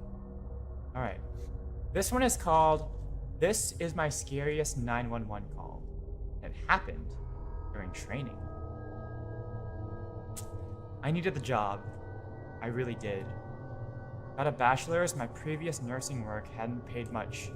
Overall, I took the stress and abuse while making barely over minimum wage. Just enough for me and my 4-year-old son Julian to get by. So yeah, life as a single black mother wasn't exactly easy. I found myself being fueled by internal drive rather than joy or comfortable cash. Only I wasn't a struggling mother in her mid to late 40s. I was 23. While most of my friends and coworkers could go to college or party on the weekends, I was caught in a jail or long hours and tight budgets. Even more frustrating lifestyle since I'd lived in a vibrant, bigger city like Columbus, Georgia. Never hit the bars or hell, just go out and meet hot guys. The fun with Julian became my only breaks from this stressful working class prison sentence. But still, tried. Even through my binge eating and drinking, I stayed an average weight. While I may have been forced to mature beyond my years, my looks hadn't caught up with my old mindset. I was still a pretty young woman. I had nice cheekbones accompanied by a pair of sultry lips, my eyes big and radiant. Whenever I had the time, I'd even work out and straighten my long black hair. Only those moments were few and far between while I was nursing. Somehow I persevered. Dressed well without being bougie, I was strong and independent without being a ratchet bitch. I stayed friendly and optimistic regardless of my fading sanity. Then finally happened. I got the call back. Job offer to go somewhere higher than this hell. I was gonna be a 911 call taker. As crazy as it sounds, the schedule will be less draining, pay much better. Working for the Columbus Police Department meant I'd get all sorts of benefits, not to mention the chance to grow through various promotions. Of course, I knew this was going to be stressful. I'd heard all the horror stories from both former call takers I knew, and the literal horror stories I'd seen on Reddit. But I had to think of civilian. I'd now have more time to live with them. No, I'd have more time with them. Less time being underpaid, angry, and fucking tired. Krista Hayes could now live. The only problem was training. This shit was gonna take 8 weeks. 8 weeks stuck in a classroom. Monday through Friday, from 8 a.m. to 5 p.m. Obviously, I wanted to be prepared before being thrown into the snarling wolves assaulting our 911 hotlines. Shit, it was boring. I had to go over countless textbooks, all the protocols, even take a crash course in CPR. Not to mention the hours and hours of roleplay, quote-unquote. Like a dull drama class full of amateur hacks, my classmates and I took turns playing caller and call taker. I guess it made for an easy $13 an hour. Mentally, it became an unbearable test for our patience. After about a month or so, these dress rehearsals finally led to opening night. Friday, we'd be taking calls for the very first time. Live calls! I was excited but nervous. Hell, all of us were. Like soldiers prepping for a war, me and 4 of the trainees arrived 8 a.m. sharp. Our classroom was lower than the police station's first floor, a literal basement. Dimly lit hallway took us past clunker vending machines and straight to this bunker of a 911 center. Nothing but cold air all around us. Our instructor, Miss Wilder, had given us a tour of during our first week. On one end of the center was the 911 floor itself. A series of cubicles full of huge monitors and computer screens. An arena that veered between Wall Street histrionics and 9-to-5 monotony. There were no windows, no joy, lighting appropriate for a clinical lab, as was the mood. When the calls were coming, workers went into a hissy frenzy. When the calls died, things looked agonizing, boring. Then those bland gray walls, the call center was the doldrums of the Columbus Police Department.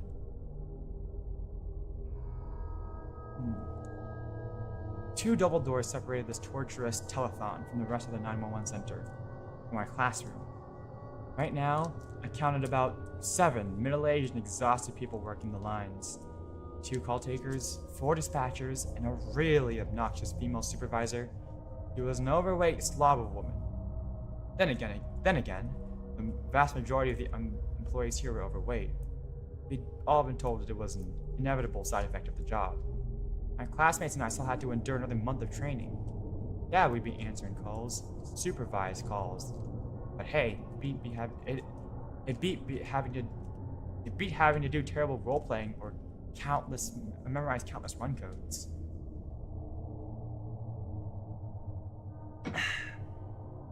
So there we were, in the cramped classroom. Claustrophobic space of old tables, cheap CPR dummies, and a whiteboard. There were no windows, no escape. The closed door kept us trapped in our own little world. Like stranded explorers around a campfire, us 5 trainees stayed close to the portable heater, our only solace from the unrelenting cold. Miss Wilder and assistant Kelly stood by the front desk, right by the large laptop. Our 911 manual sat beside the laptop. The manual our script for the variety of upcoming emergencies we were about to face. Withered pages older than stone tablets. I sat near my classmates. It was Tanya, a pretty black girl in her early 20s. Her and I went to high school together, and Tanya was still just as charming, loud, and petite as she was back then. Her flamboyant clothes only matched by her colorful claw-like fingernails. And there was Abby, one of us who was married, a tall, plus-size blonde with glasses and sarcasm and despair. Her studying and immense knowledge at this job put us all to shame, even the instructors. At 18, Catherine was the youngest out of all of us. She was a brunette with a thick southern accent. I thought she played dumber than she really was. Or at least I thought she was trying to be funny. And finally there was Patrick, the only guy in the class. One of 2 guys in the entire 911 call center. Patrick was funny and cute, and pretty weird as well. Scrawny with green eyes, his morbid sense of humor threw everyone off. And again, he was also a horror writer, and from what I understood, he even posted on Reddit. Given the lack of men out here, I could tell the thirstier middle-aged call takers constantly kept their hungry eyes on him. He was also 27 and older than the rest of us. No, I think he even had a degree, so who the fuck knows how he ended up here. Our instructors were cool for the most part. The stickler was Miss Wilder, an older black lady with glasses and hair strewn about all over the place. But she respected us. We respected her kind but authoritative style. A veteran sergeant, she experienced her fair share of stories on those front lines. This was going back to when they didn't use computers. On the other hand, Kelly was a little younger, more hip, a blonde Southern belle with a pleasant attitude and face. And yeah, we walked all over her like we were high school rebels on a sweet substitute teacher. But right now, us 5 trainees were sitting in nervous anticipation, awaiting our death sentence for first call.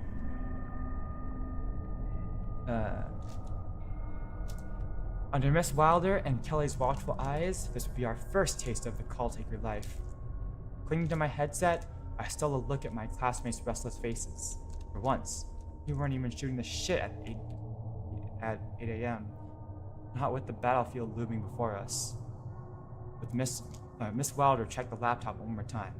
He hit the touchpad and stepped back. The laptop screen and lights beamed to life. "Alrighty," she said in a strong tone. Miss Wilder confronted the class. Playing her right-hand man, and Kelly tried to emulate Miss Wilder's quick gaze.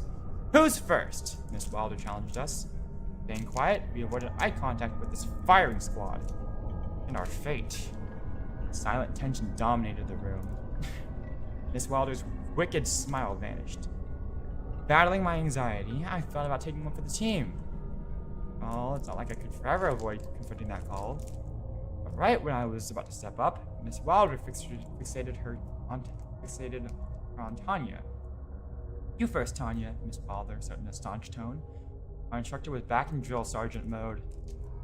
Groaning, Tanya stood up and walked towards the laptop. Her and I exchanged a weary smile. "You got it, girl," I quipped. "And I hope," Tanya exclaimed. Kelly guided Tanya to the desk, plugged in Tanya's headset. Watching them over like a self-serious supervisor, Miss Wilder motioned towards the manual. "Just remember you can use that at any time." The words didn't exactly encourage Tanya. She flashed me an anguished look. "We'll be right here," Miss Wilder went on. "Oh, Lord," Tanya said. Our classmates and I couldn't help but chuckle. At least we weren't going to be the first guinea pig. Tanya. Leaning in towards Tanya, Kelly pointed towards the screen. "Okay, your call's coming in there.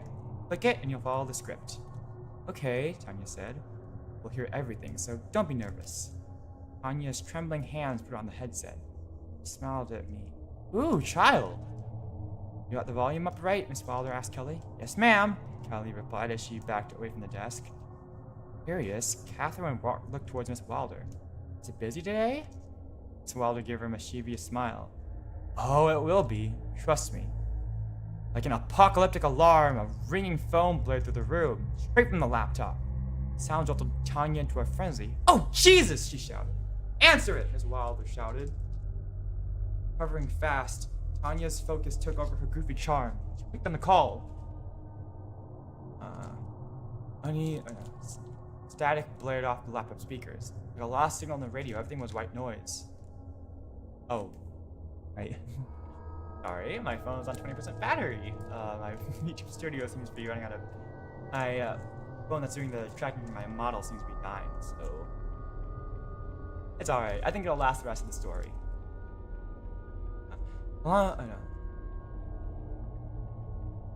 Unease crossed Tanya's face. "Columbus 911, what's this address of your emergency?" It's a sea of static greeted her. Wave after wave of mechanical screams. "Columbus 911, what's the address of your emergency?" Tanya repeated. Nothing. Steady static sliced through the air. I can even hear faint footsteps within faint voices. "Keep going. Keep going," Miss Wilder commanded Tanya. Tanya kept her eyes on the screen. "Columbus 911. Sudden click cut her off. Hollow dial tone blared. The heart monitor's flatline. Repeated. Tanya shook her head. Oh, child. No, you did good, Miss Wilder was. With the fear, Tanya snatched out the headset. Definitely, Kelly added. Miss Wilder faced the rest of us. Just remember, never hang up. Tanya cracked a nervous smile. Whoa, I was about to. That shit weirded me out. In her scholarly seriousness, Miss Wilder faced her. Well, those kinds of calls happen all the time, so better get used to them. Patrick was next. He wasn't eager, to say the least. Even his wacky coolness morphed into anxiety once he put on that headset. I flashed him a reassuring smile. Yeah, he just offered me a cute grin and an awkward laugh. Overbearing as always, Miss Wilder stayed right on him. Let's use the manual if you have to. Yes, ma'am, Patrick said, and gave me a light punch in the arm. Ready? She teased. Not at all, girl. Man, you got this. She looked over at Patrick. Better answer that call, Patrick. Try. Another ring interrupted us.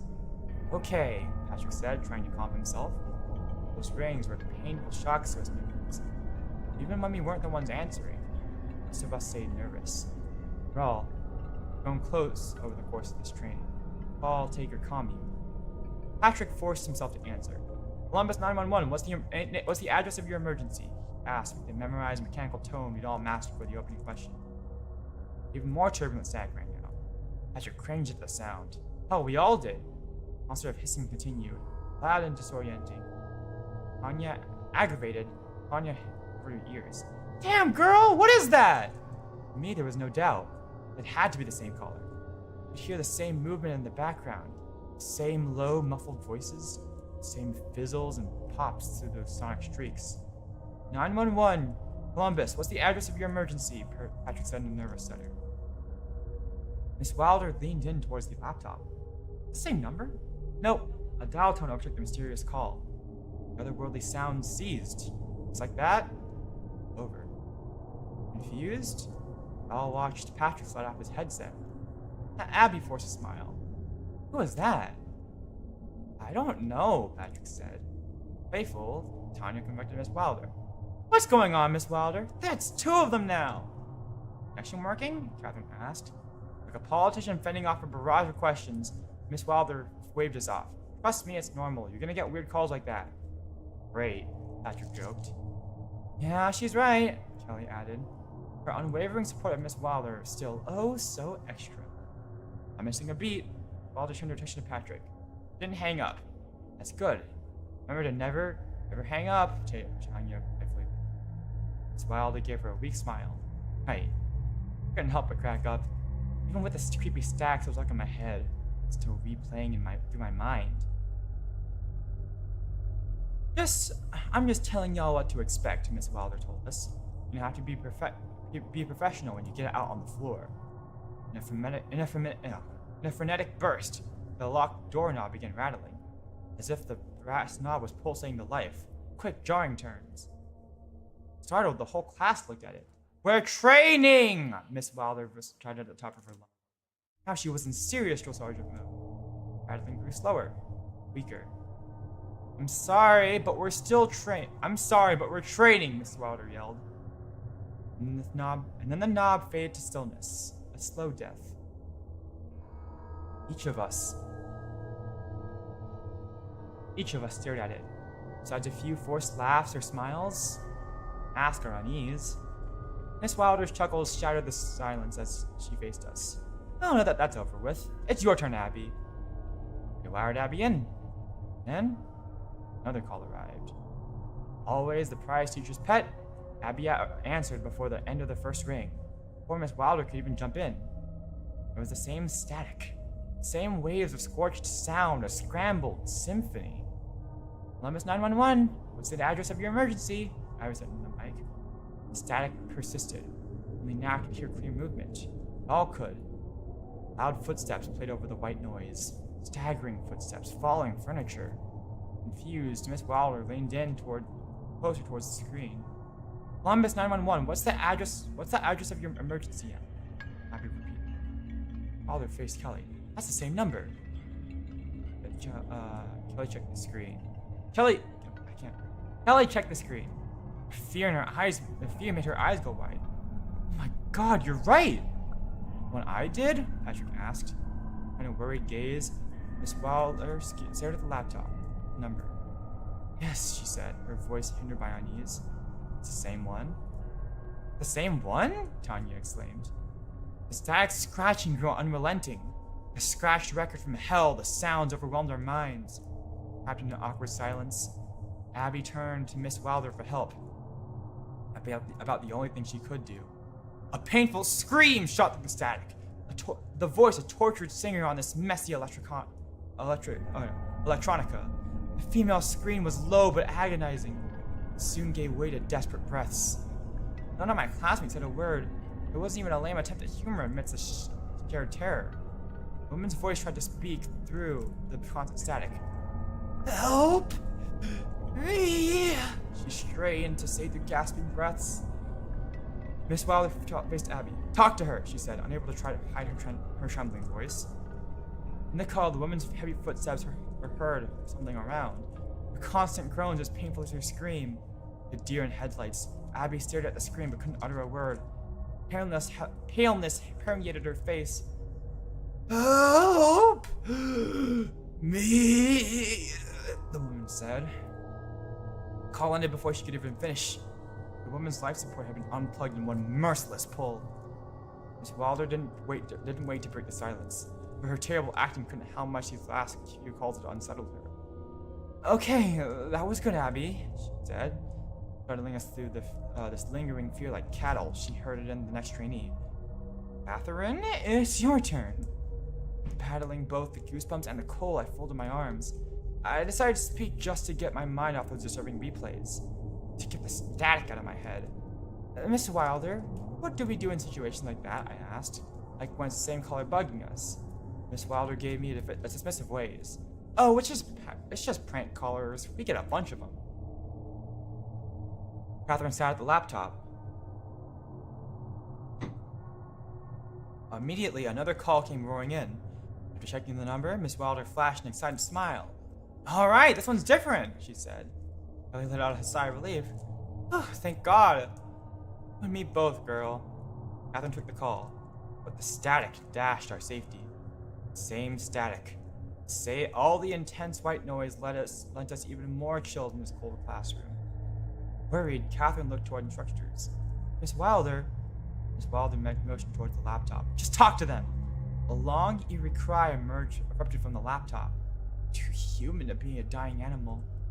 Familiar as well. The woman had returned. Oh shit! Tanya yelled. Like a terrified wax figure, Catherine stared at the computer, her eyes wide the fuck open, her mouth too paralyzed to even scream. A constant sex and scrambling soundscape drifted around our atmosphere, throughout the classroom. Wilder took a nervous step back. Then, the woman's voice came on the phone. Help me! She's dying gasp. Help me, please. Static spiraled out of control, an avalanche of sound. Catherine, talk to her, Miss Wilder shouted. Shivering, Tanya stood up. How's she calling him a different number? Her scared voice shouted. Never got an answer. Catherine never got the opening question out. A harsh bump erupted from the laptop. A vicious thud, and the phone call ended well before the woman's screams could re-emerge. Each of us were left in horrified suspense. My eyes stayed on the computer, my body a trembling mess. I felt helpless, especially with the looming inevitability of who was going up there next.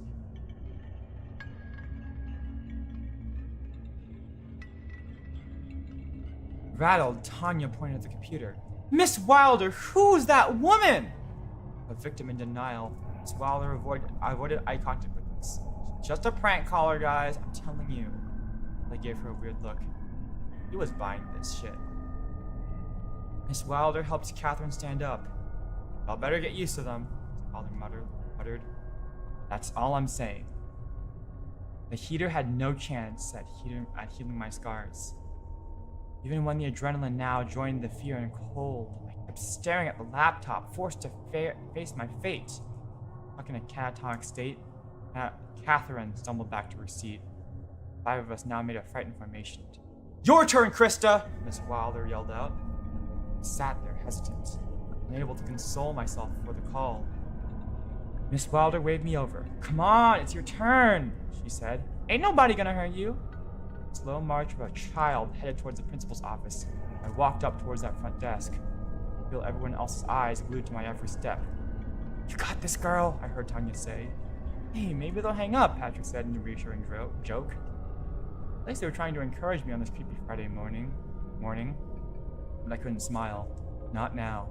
Not on my 911 judgment day. Ellie and Miss Wilder crowded around me as I sat in front of the laptop. I plugged in the headset. My shivering grip placed it over my ears. I really felt chained to the computer. This forthcoming call. Oh, there's still quite a bit left. Sorry, I was just checking.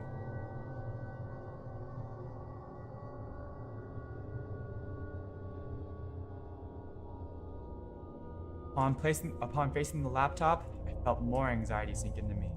So many programs were already up there. Dispatcher box, the phone line, various call taker tabs, all of which I'd seen in the books. All of it so much scarier on screen. Miss Wilder pointed me to the phone line icon. "Now when that rings, just click on it to answer it," it said. "Yes, ma'am," I replied. Trying to focus, I avoided my classmates, even when they were just being supportive. Anya and Patrick, my constant cheerleaders. The burgeoning excitement, I had to wait. Skin sweating in the cold, I readjusted the headset's mic. Ring! Ring! Ring! The laptop screamed. The telephone line shook with the ferocity. The incoming call from 706-645-4545. Fought against the nerves. I had to power through for me. For Julian. One swift click, I answered it. "Columbus 911, what's the address of your emergency?"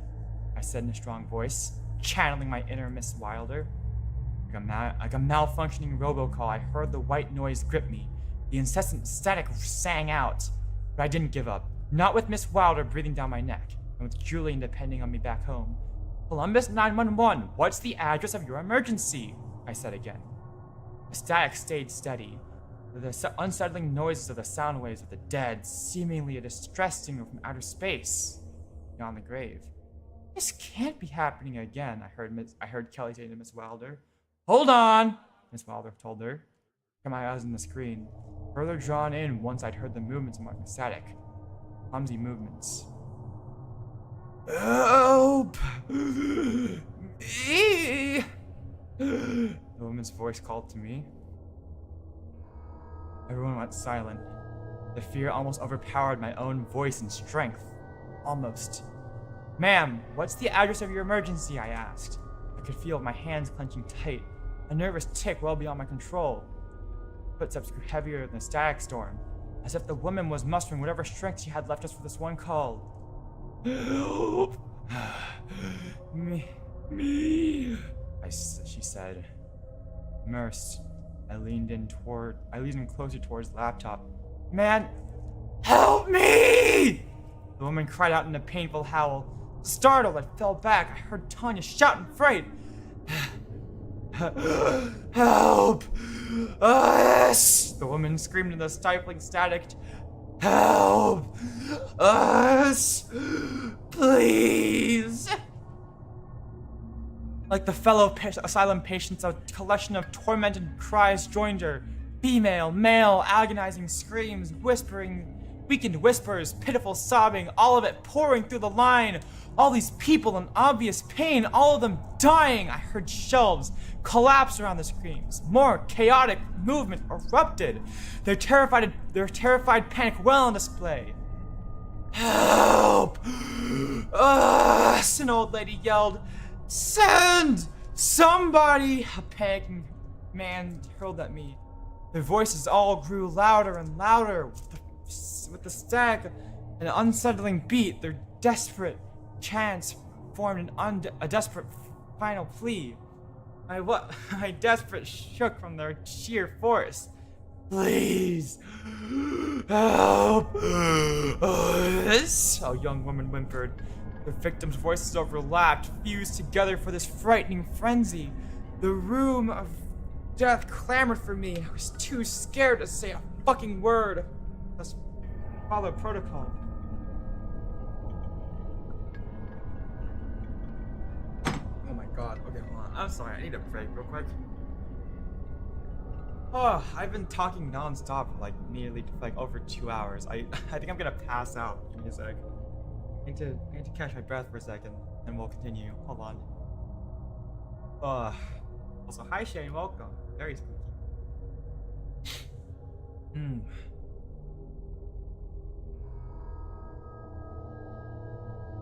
Ugh. Yeesh. Alright.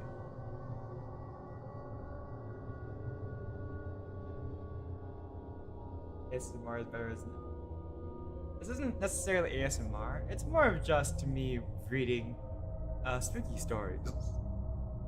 If you want to consider it an ASMR. Although I don't think that voice I just did is very ASMR-y. Okay.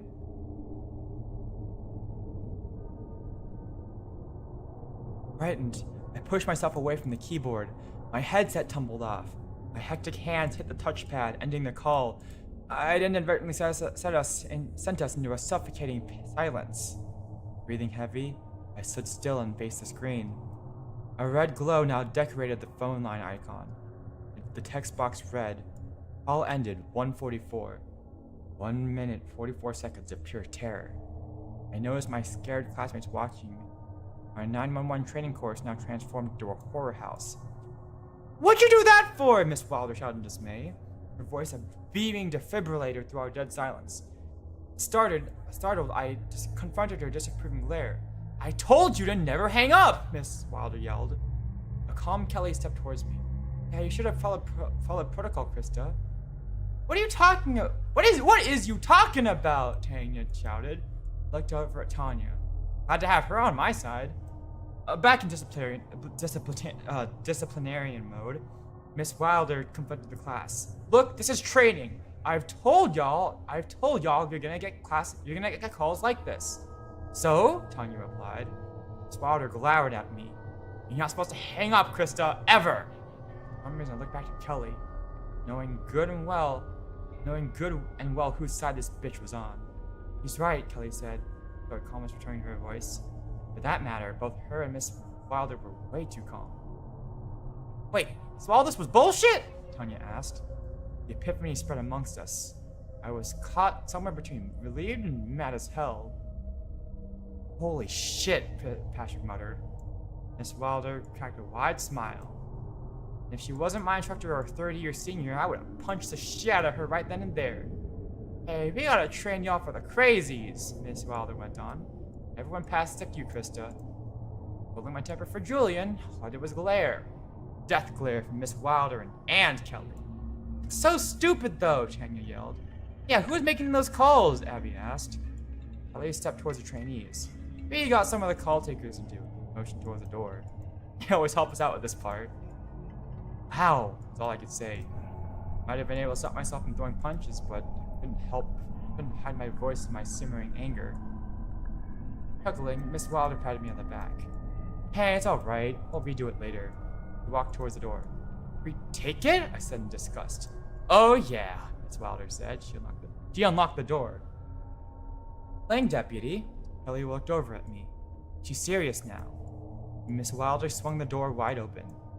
Ushering me like a high school administrator, Kelly pointed at my face. "Now, I think you'll be fine, but next time, don't hang up on that call." "All right." I heard Miss Wilder stumble back in loud, panicking steps.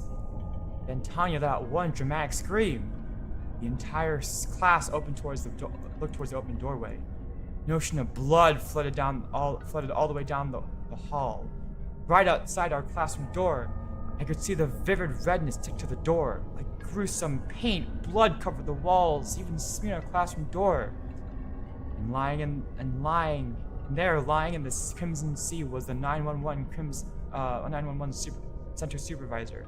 Her sloppy clothes now coated in both blood and deep crude slices. Long stab wounds carved through her black hair, her weight reduced in almost a gory attempt at bariatric surgery. Frightened but compelled, I rushed to the supervisor.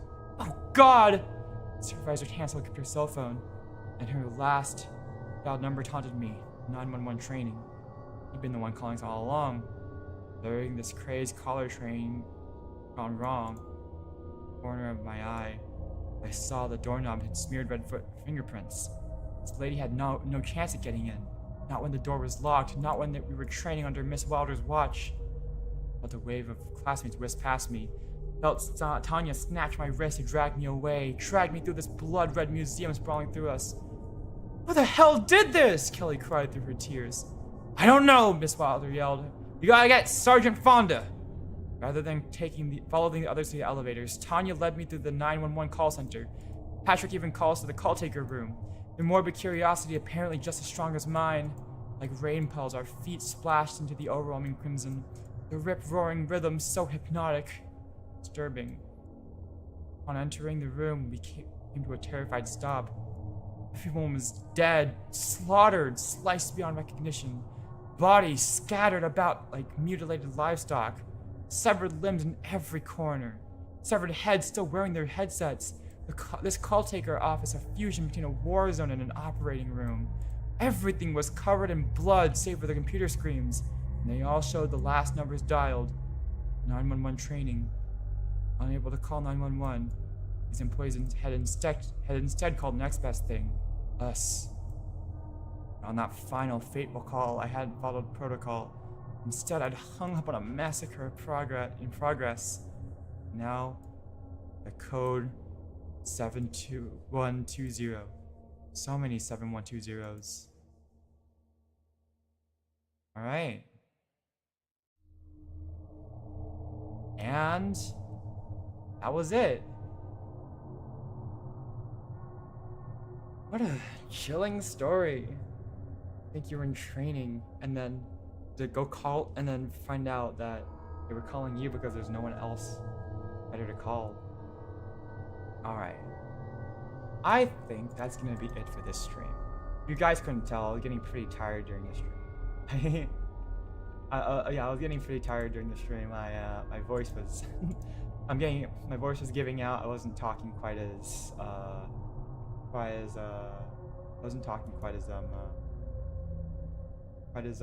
efficiently. My voice was getting weaker. I'm honestly starting to get tired.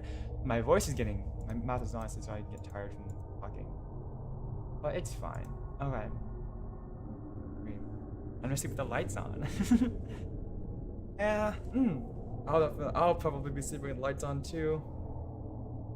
I guess I didn't read a lot of like traditional like scary monster horror ones. Those ones are quite nice, but I didn't find any. I was just going through, but that's fine. All right. So, I guess I'll just wrap it up. Thanks so much for watching. My stream is gonna be on Thursday. We're gonna be playing some Slender the Arrival. And before you go to sleep tonight, lock your door. Good night.